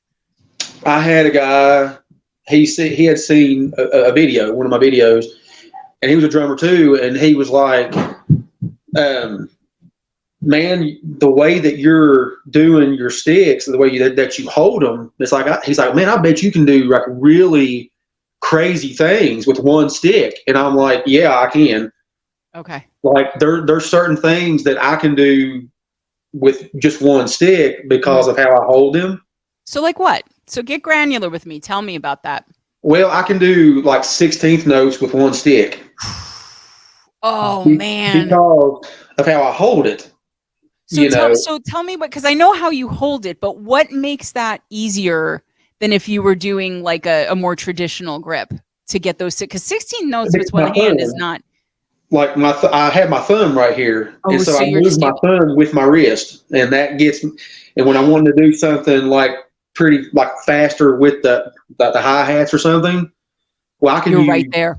Yeah, I can use one stick, and then I can do like 16th notes with one stick. You do that a lot, I've noticed. Yeah. You do know your advantage.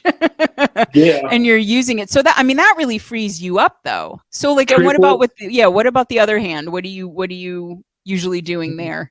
Well, ghost notes, like because of how I hold my stick, like I have this pinky right here, it kind of wraps around the bottom of the stick. Okay, and so this finger right here, I can kind of leave, it kind of is mobile. Just so I don't have, So ghost notes and things like that, or if I'm going to do a blast beat, like I can move my finger under the stick along with my wrist. Hold up your arm a little bit so people can see the motion of what you're doing. So how do you do it? I don't know if you can tell, but it's like there you go. That's perfect. Like this. Yeah, you're just but it's not that much movement even, but you're just able to. So I mean, I gotta think your wrist muscles, your finger muscles. Like I Mhm. mean, I know they exist, but like your tendon, like you've got to be strong as hell. Oh Being yeah, I yeah. mean, drummers are, right, and I mean, but you're articulating your digits in a way that Yeah, most people don't have to do. Most people are like just holding the sticks. yeah, So I can like bench press like 300 pounds yeah. So or yeah, I something. mean, So, so I yeah, mean, so so, so it's interesting because I guess the contractures keep you from having flexibility hmm in like these joints, but hmm you have kind of hyper flexibility in your fingers. yeah. Well, see if you notice right here. Can you see Yeah. It's perfect. my wrists are fused? Yeah. Like Yeah. they don't. That's it. So You know. this is a straight contracture, right? Like a straight, Yeah. and then you've got the flexed contracture in the Yeah. wrists. That's an Yeah. interesting yeah, because you wouldn't have been able to really drum if it had been both, or I mean maybe the other way, but not if both if your wrists were straight. I think you wouldn't have the No. See, skill a that you lot have. of people like with AMC. If you see the wrist, if it's straight, Yeah. they don't have a lot of grip. No, because you can't get any strength that way. See, You have where they fused mine, and I got a story if I can tell it. And tell it. people, I'm okay, fascinated. all right. Yeah, because I I knew you went, were going to have good answers to the advantages question, but this is better yeah, than I even okay. expected. So yeah, tell me. So I was 13, 14 years old, and I went to this orthopedic hand doctor, Okay. and his name was Dr. Ryu. And I love his name because that was my favorite character in the Street Fighter 2 video Yeah. game. I was like, wait, isn't that a video? Yeah, Yeah, okay. yeah. So like, I love using that character. So I love that dude. Like he was just amazing to me. They wanted Especially at that to, age, yeah. yeah, they wanted to straighten my hands out and do all that stuff, but I would have lost my thumbs. Okay. I lost my thumbs. So in utero, the contracture was a flexion contracture Yeah, like that. Okay, so the surgery was going to be to straighten out your yeah, wrists. yeah, yeah. And you opted And not to do that. I told him, I said, I looked right at him. I said, I can't grip drumsticks without thumbs. I said, so no, thank you. And he patted me on the back. He actually Okay. patted me on the back and was like, good boy. And he looked at my mom and my grandmother and he was like, I'm glad that he said that That's right. because he doesn't need it. Aesthetic, No. like cosmetically or whatever, I don't care. Well, Look at him. I Don't don't care. know It's that like, that would be a cosmetic improvement. It would be kind of like a zombie movie all the time, well, I like mean, I've told people this story before, and I'm like, we use our thumbs for everything, and so yes. I wouldn't have been able to drive. I wouldn't have been able to pick up my kids and carry Yeah, them. exactly. Yeah, exactly. You would have no So yeah, if it had not been for drums, though, you would have probably done I it. probably would have done it. Yeah, but because of drums is why I didn't do it. No, and Because at I that told, point, you'd been playing for real for 8 years, but yeah, kind of yeah, pretend with your little bongo. Like you knew it would have wrecked your whole style. You wouldn't have yeah, been able to. No, oh my God, that's one of the best things I've ever heard. And to have yeah. the presence of mind at 13, 14 to be like, no, you know what? I don't need that. Because really, like, I'm trying to think what the advantage would be to that. Because I mean, I understand if they could It have wouldn't given have. you flexibility where you Yeah, could flex and straighten, but it would have been one or the other.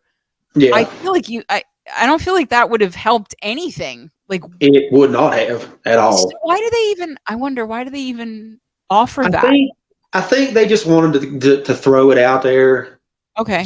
just to be able to Well, be we like, could put a second nose on your face. Well, what's the benefit? Nothing, but we could. It's like Jurassic Park. Like you were so busy, it, trying yeah, to figure out whether you could do it that you didn't think about whether you should. But like, yeah, I mean that's. I'm so glad you didn't because yeah, you wouldn't have been able to drum. I mean, mm-mm, other things too. Obviously, picking up your children yeah, almost as important as drumming. No, but I mean, like you. I mean, thank goodness for that. I mean, it is so awesome to hear you. It just seems like you should have been born as like a twin with a drum kit. Like you just seem like, you are part of a drum kit at this point. Like, so, okay. So what about, so we've got 16th notes with one stick.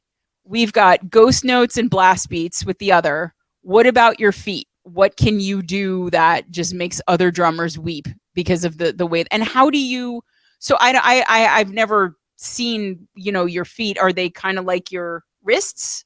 Are the ankles my feet flexed, are, or they're well, hold on, I'll show you. you certainly don't have to. But I don't know if you can see or not. I got, can you see? okay. I mean, I just see feet. So Yeah, that's my feet. but they're kind of, it's like almost like a ballet position, right? Like second position, or you kind of. Yeah, like, well, right now I just got them up, but like if they set flat, like that's them setting flat. Like, Okay. All right. So a little bit, yeah, there's a word for that, but a little bit out like that. Okay. So, yeah. So what do you do there? Okay, I'm trying to well, picture with the double kick too. my ankles don't move, so all of my speed and power comes from my hips. Oh, wow. Yeah. So not even your calves, your hips? Yeah. Yeah. So now, I'm trying to do it if you see me jiggling. Okay. But yeah, like, no, like, it all comes from my hips, and like where my ankles are fused, like my toes move. Okay. And so there's a little bit of like a toe movement of where I place my feet, but okay. no, like it's all my hip and things. Man. So, I mean, for you, drumming is a whole body sport anyway, but for you, it's really a whole body sport because you're trying to control something at the bottom of your body with something that's halfway up from the top. Like that, I can't even, man, you could probably kick out a wall in a barn if you wanted to. Yeah. Your legs must be so strong. So, okay. So when you're doing that, because your posture seems really good at the kit, you're not moving around too much. So is your kick offset? Are you sitting off? I'm just trying to think of how, and what part of your foot are you just putting it on the kick pedal as you would, or no, because it's got to be different, right? It is. So is it more like the heel of your foot that's like, on the pedal? With my left one, it's like half of my foot is on the pedal. Okay, yeah. And sometimes, like, I'll move it over just for certain patterns. I'll move it over a little bit. Okay. Now, my right one though, it's more, it's kind of more on the pedal. Okay. And yeah, I could see that because you're where the drum is. I'll like have my toes on it a little bit, but my pinky toe, because I play barefooted. Okay. So my pinky toe is kind of off the pedal a little bit. Yeah. Okay, I could see that. Yeah. Okay, that makes a lot of sense. So okay, so tell me about the advantages of that. I can do like pressed stuff very easily. Like if somebody does a heel toe to do like a double stroke, I can do like a press, and I'll get a double stroke note by doing just a press because of how my legs are. So it's like I'll use the pedal too, to my advantage as well with because how I have to move. Right. And so like doing like triplets and things with double bassed, that's very easy for me to do. And now I just got two brand new pedals. They're the Dynasinks that Tama just come out with a few years ago. Okay. And I was using the Iron Cobra and the Speed Cobra as well. And these Dynasinks were their direct drive with the Cobras, which are amazing pedals, phenomenal pedals. I mean, I love Tama. I mean, that's clearly, but I felt like I was having to fight the pedal too much, and the action wasn't good, or my hips were getting really sore too. Like when I would do double bassed, and then I was hoping Tama would come out with a direct drive system, and then they did. Mm. And with the Dynasinks and these pedals, I'm getting used to them. Okay. Still yet. Yeah, you haven't had them that long, I guess. Just No, yeah. no, not very long at all. So my muscle memory is starting to develop with those pedals and things, because I'm using muscles that I've never used drumming before with my legs. Oh, wow.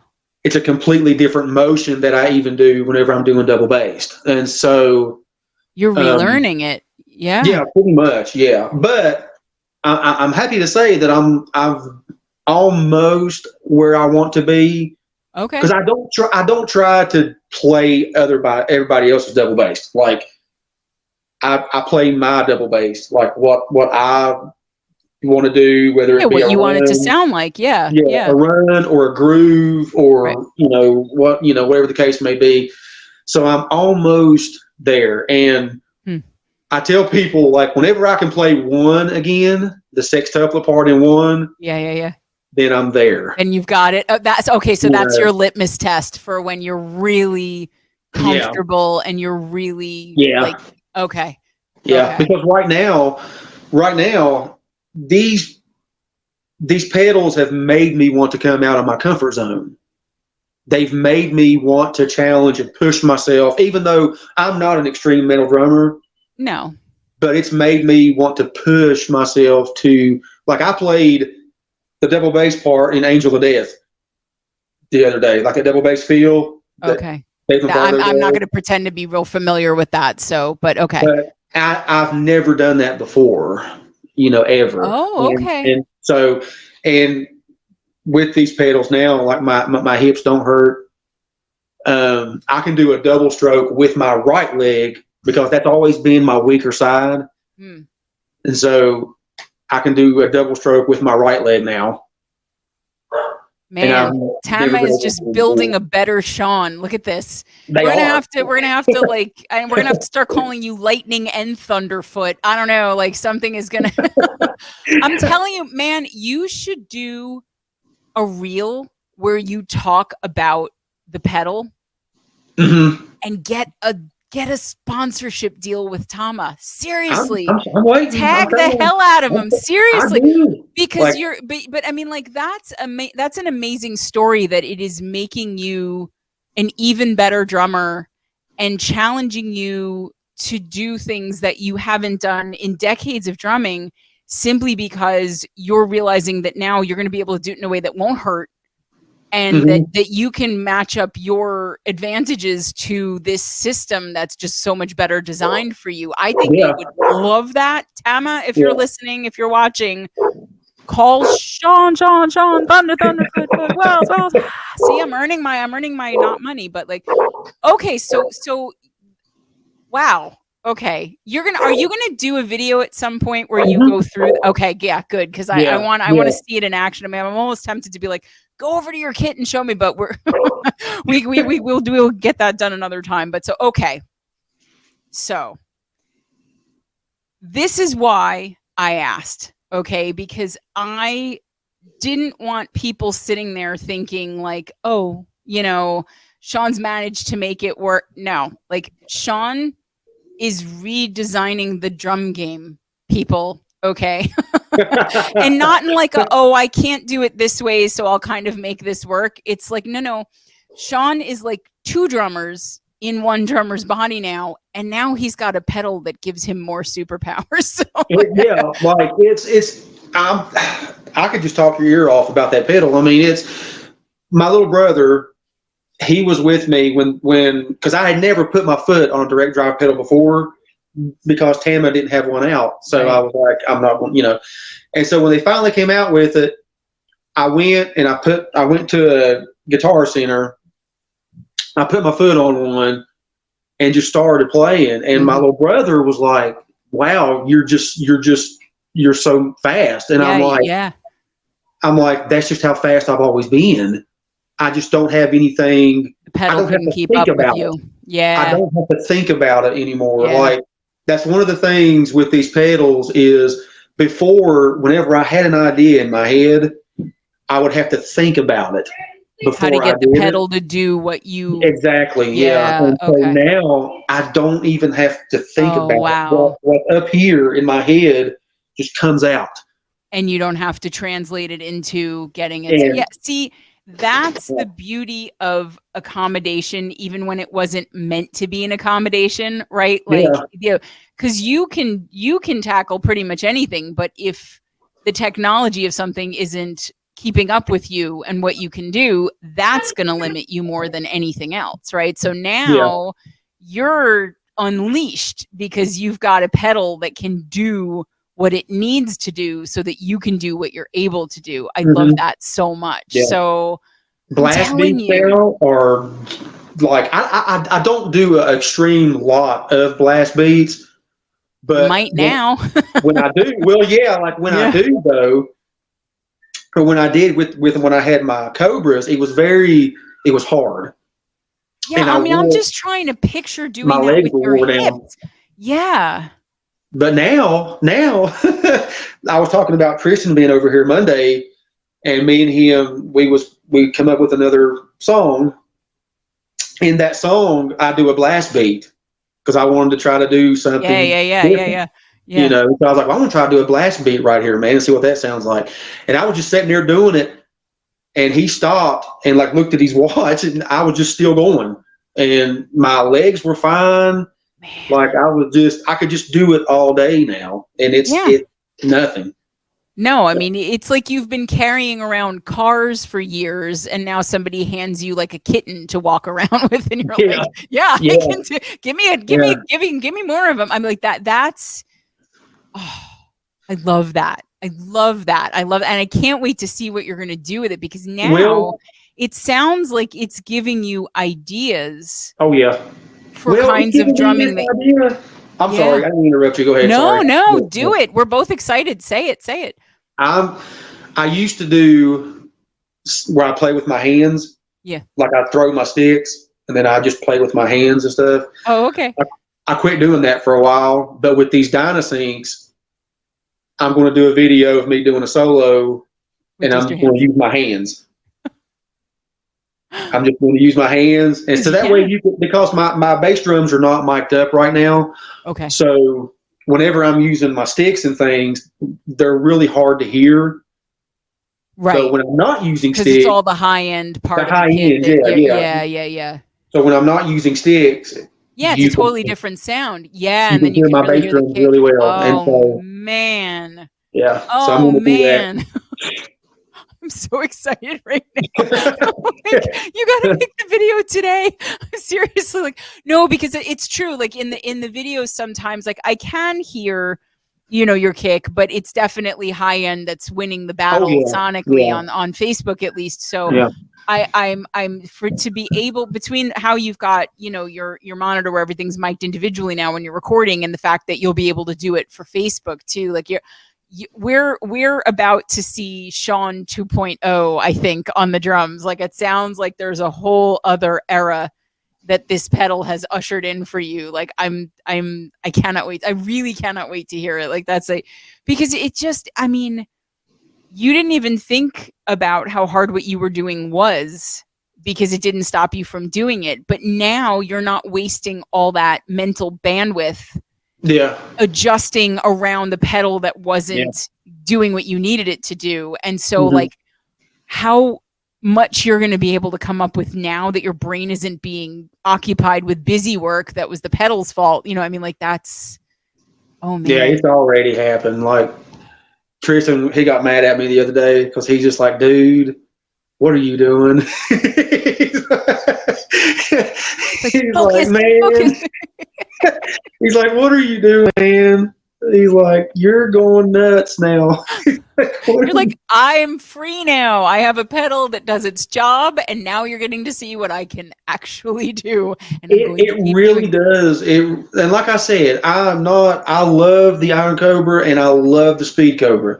They're amazing pedals. Absolutely. But these Dynasinks, they've just changed the game for me. Absolutely. They've like they like mold to my feet. It feels like they become like a part of my Yeah, legs. it's like you're wearing pedal shoes and all you're doing Exactly. is just yeah. No, Exactly. I can tell. I mean, it makes so much sense to me visualizing what you're describing and just thinking about even just that shift, because if you're using your hips like that, as strong as you are, at some point your body's just going to be like, okay, dude, I'm done. Like Yeah. I Yeah. cannot do this anymore. I need to rest. So now that you don't have that problem, your bandmates are going to be like, you're going to just be like sitting there just drumming for 9 hours.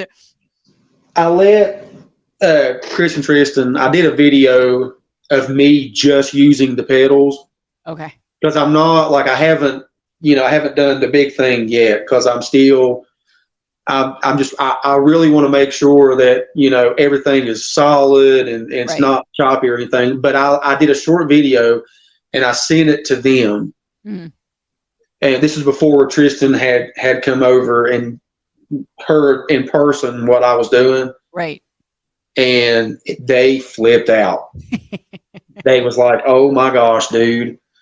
I'm telling That is you. badass." You know what? Actually, maybe in a weird way, it ends up working out that you guys had this long delay with the album, because now you can bring this to the album. Exactly. Yeah. Mm-hmm. Yep. I'm going to be a total dork here for a minute, but there is a book called A Prayer for Owen Meany by John Irving. It's this book. It's like it could be a doorstop. This book is huge. And the whole thing is about this kid who does all these things that seem really weird and disjointed, but that at the end of the story, you see that everything that he did that didn't seem to make sense at the time was getting everything lined up to be exactly the way it was supposed to be.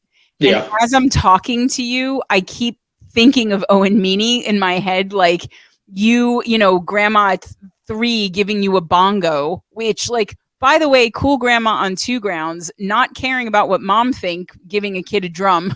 Because most people are too scared to give kids drums and recorders unless they hate the parents, and not going, oh, well, we can't give Shawn a drum because he has AMC. Grandma was probably like, no, we're getting Shawn a drum because he has AMC. I'm like, that's it. So you found each other early, you and the drums, mm-hmm. right?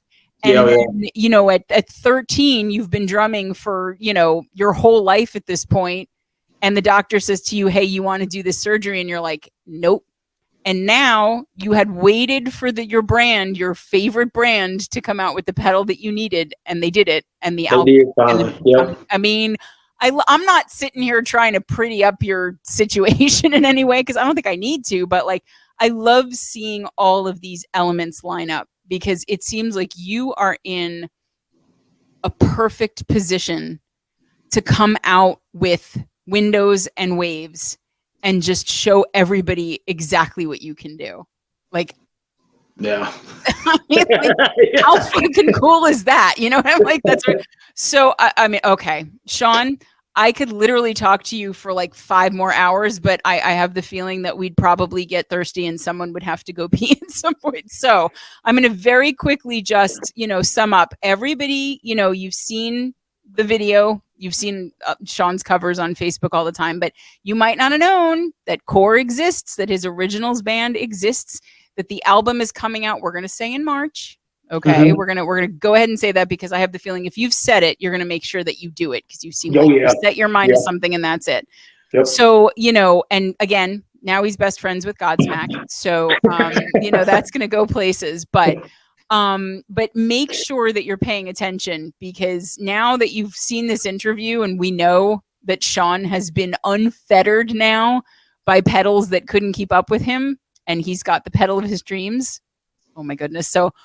Okay, you may or may not know this, but I end every episode with a little segment we like to call In the Vox Seat. Mm-hmm. So it is 5 questions that I ask, and people haven't hated them as much lately as they did in the beginning, which is good. But I get the sense that nothing phases you, so I'm just gonna go ahead and ask them. So you can do this for Core, for your originals. You can do this for covers. You can do this for both. But if you had to sum up your music in 5 words or less, what would you say? let's see. Oh gosh, man. See, I told you, people. Yeah, dang, damn, you like hit me right out of left field on that one. I don't think my question is going to be the thing in life. Okay, you know what? I'm just going to go with it right now. I'm going to say it's like me. Sexy, sexy, sexy, sexy, sexy. That's what I'll say. I think that's my favorite answer so far. And not even just one sexy. Right there. There it is. 5 of them. 5 sexies. Bam, bam, yes. Bam, bam, bam. That's it. Yes. You know what, Shawn? I'm not going to disagree with you on either count. I think you're good. We don't need to come up with another answer for that. Okay. So okay. Your favorite, I'm really interested in hearing. Your favorite thing about being a musician? The creativity, just the freedom of it. When I'm behind the drum kit, I don't have AMC. You know. Mm-hmm. So that's what I love about being a musician. It takes me out of, I guess, the norm. You know what I'm saying? And it just puts me in my own space. Yeah. So. Yeah. Okay. Yeah. And I mean and it sounds like that happens whether it's you just behind the kid at home, it's your band on stage, and it's the 4 of you just locked into each other and what you're doing. Like it just, it's a way to be outside of yourself and entirely yourself at the same time, I think. Yeah. I got you. That's a great answer. Okay. So if there is one, your least favorite thing about being a musician? The least favorite thing, carrying everything. That is 100% a great answer. It's breaking down everything, loading it in, loading it out, setting it up, breaking it up. Yeah. Yes. Yeah. Because I always feel bad for drummers because, you know, like you go out to a gig and like in order of difficulty, you know, you've got the singer, like I'm there with my mic. I'm like, okay, my load-in is complete. It was in my purse, you know, and then, you know, you've got the bass player who usually just comes in, and if he brings his amp, he brings it, but he just plugs in. You've got the guitar players who usually have like, you know, a ton of pedals and a pedal board and whatever. And then the drummer has to build a whole fucking kit, adjust the throne, make sure that, I mean, I know Greg, you know, every time we would go somewhere and use a house kit, he'd be like, you know, because something is wrong. It's too far away. The bass drum is walking away from you, or there's an ancient rug stuffed inside of it to muffle. I always feel for drummers, but oh my God. Yeah, that's a really good answer. It's just like carrying everything. I like that. Well, that's one good thing about playing at home, right? You at least don't have to do that. You'll have to get back into that after March comes around. But so, okay, fair answer. If you have some time, you can work up to it. It's not like you're not strong enough. You could probably carry the whole band in if you wanted to. Okay, so this one I'm curious because we have not discussed anything. Well, maybe we have, that makes me think I would know what the answer would be. But if you're not going to like a question, it's going to be this one. If you could only listen to one album for the rest of your life, that's it. It's the only one you get. What album would it be and why? And Justice for All.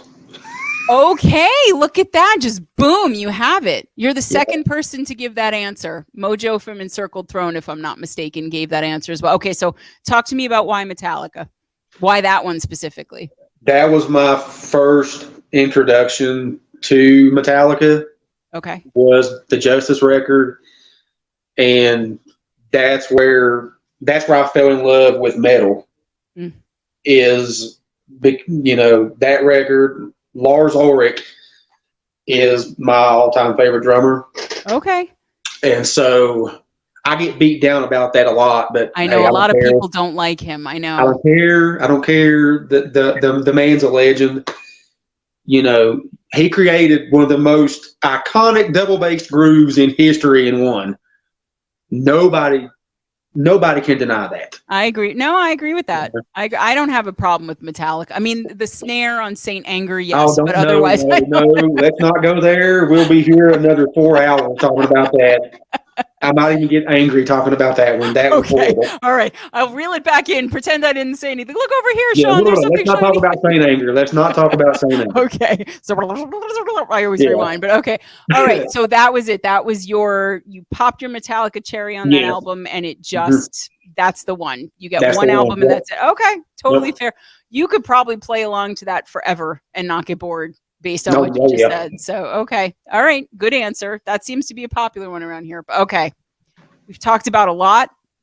We've covered weighty topics. None so meaningful as this, Shawn. This is it. This is the last question of the interview. And you might cry, you might scream, you might yell. I don't know, but we'll see. You ready? Mm-hmm. Okay. When you put your toilet paper roll on the little thingy, does the toilet paper come from over the top, or do you pull the toilet paper out from under the bottom? Out from under. Oh, you have, okay. You may be the only person who has said that. So I know right now everyone's watching and going, clutching their toilet pearls. So tell me, why out from under?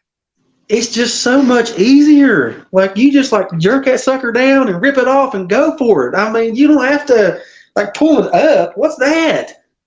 Okay. Like, pull it up? Really?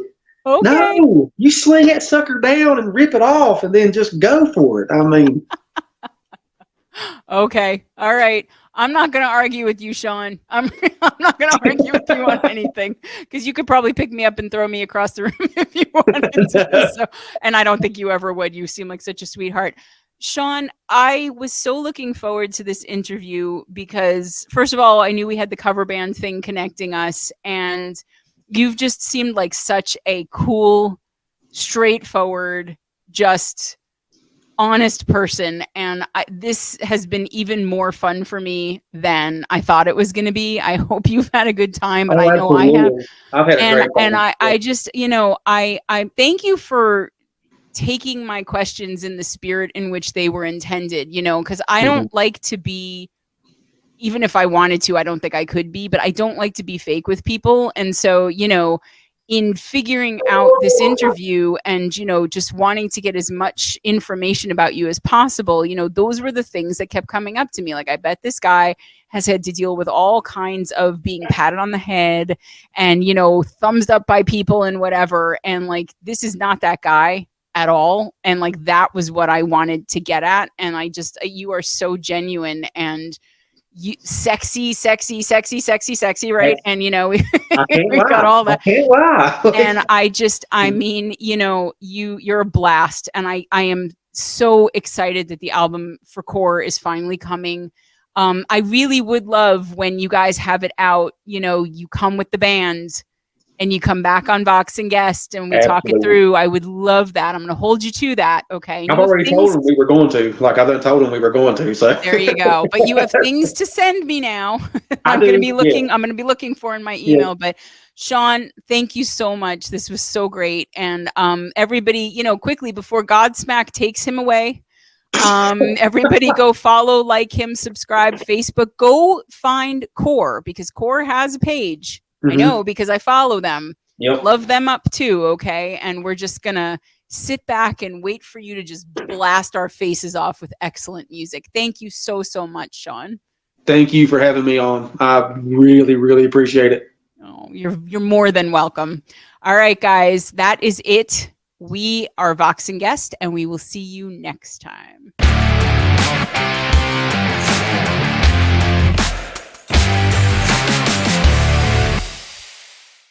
So we wanted to give you a little treat. We decided that you had to hear Shawn and Tristan do a little bit of one of their originals. So we are going to play it for you right now. Here you go. You ready?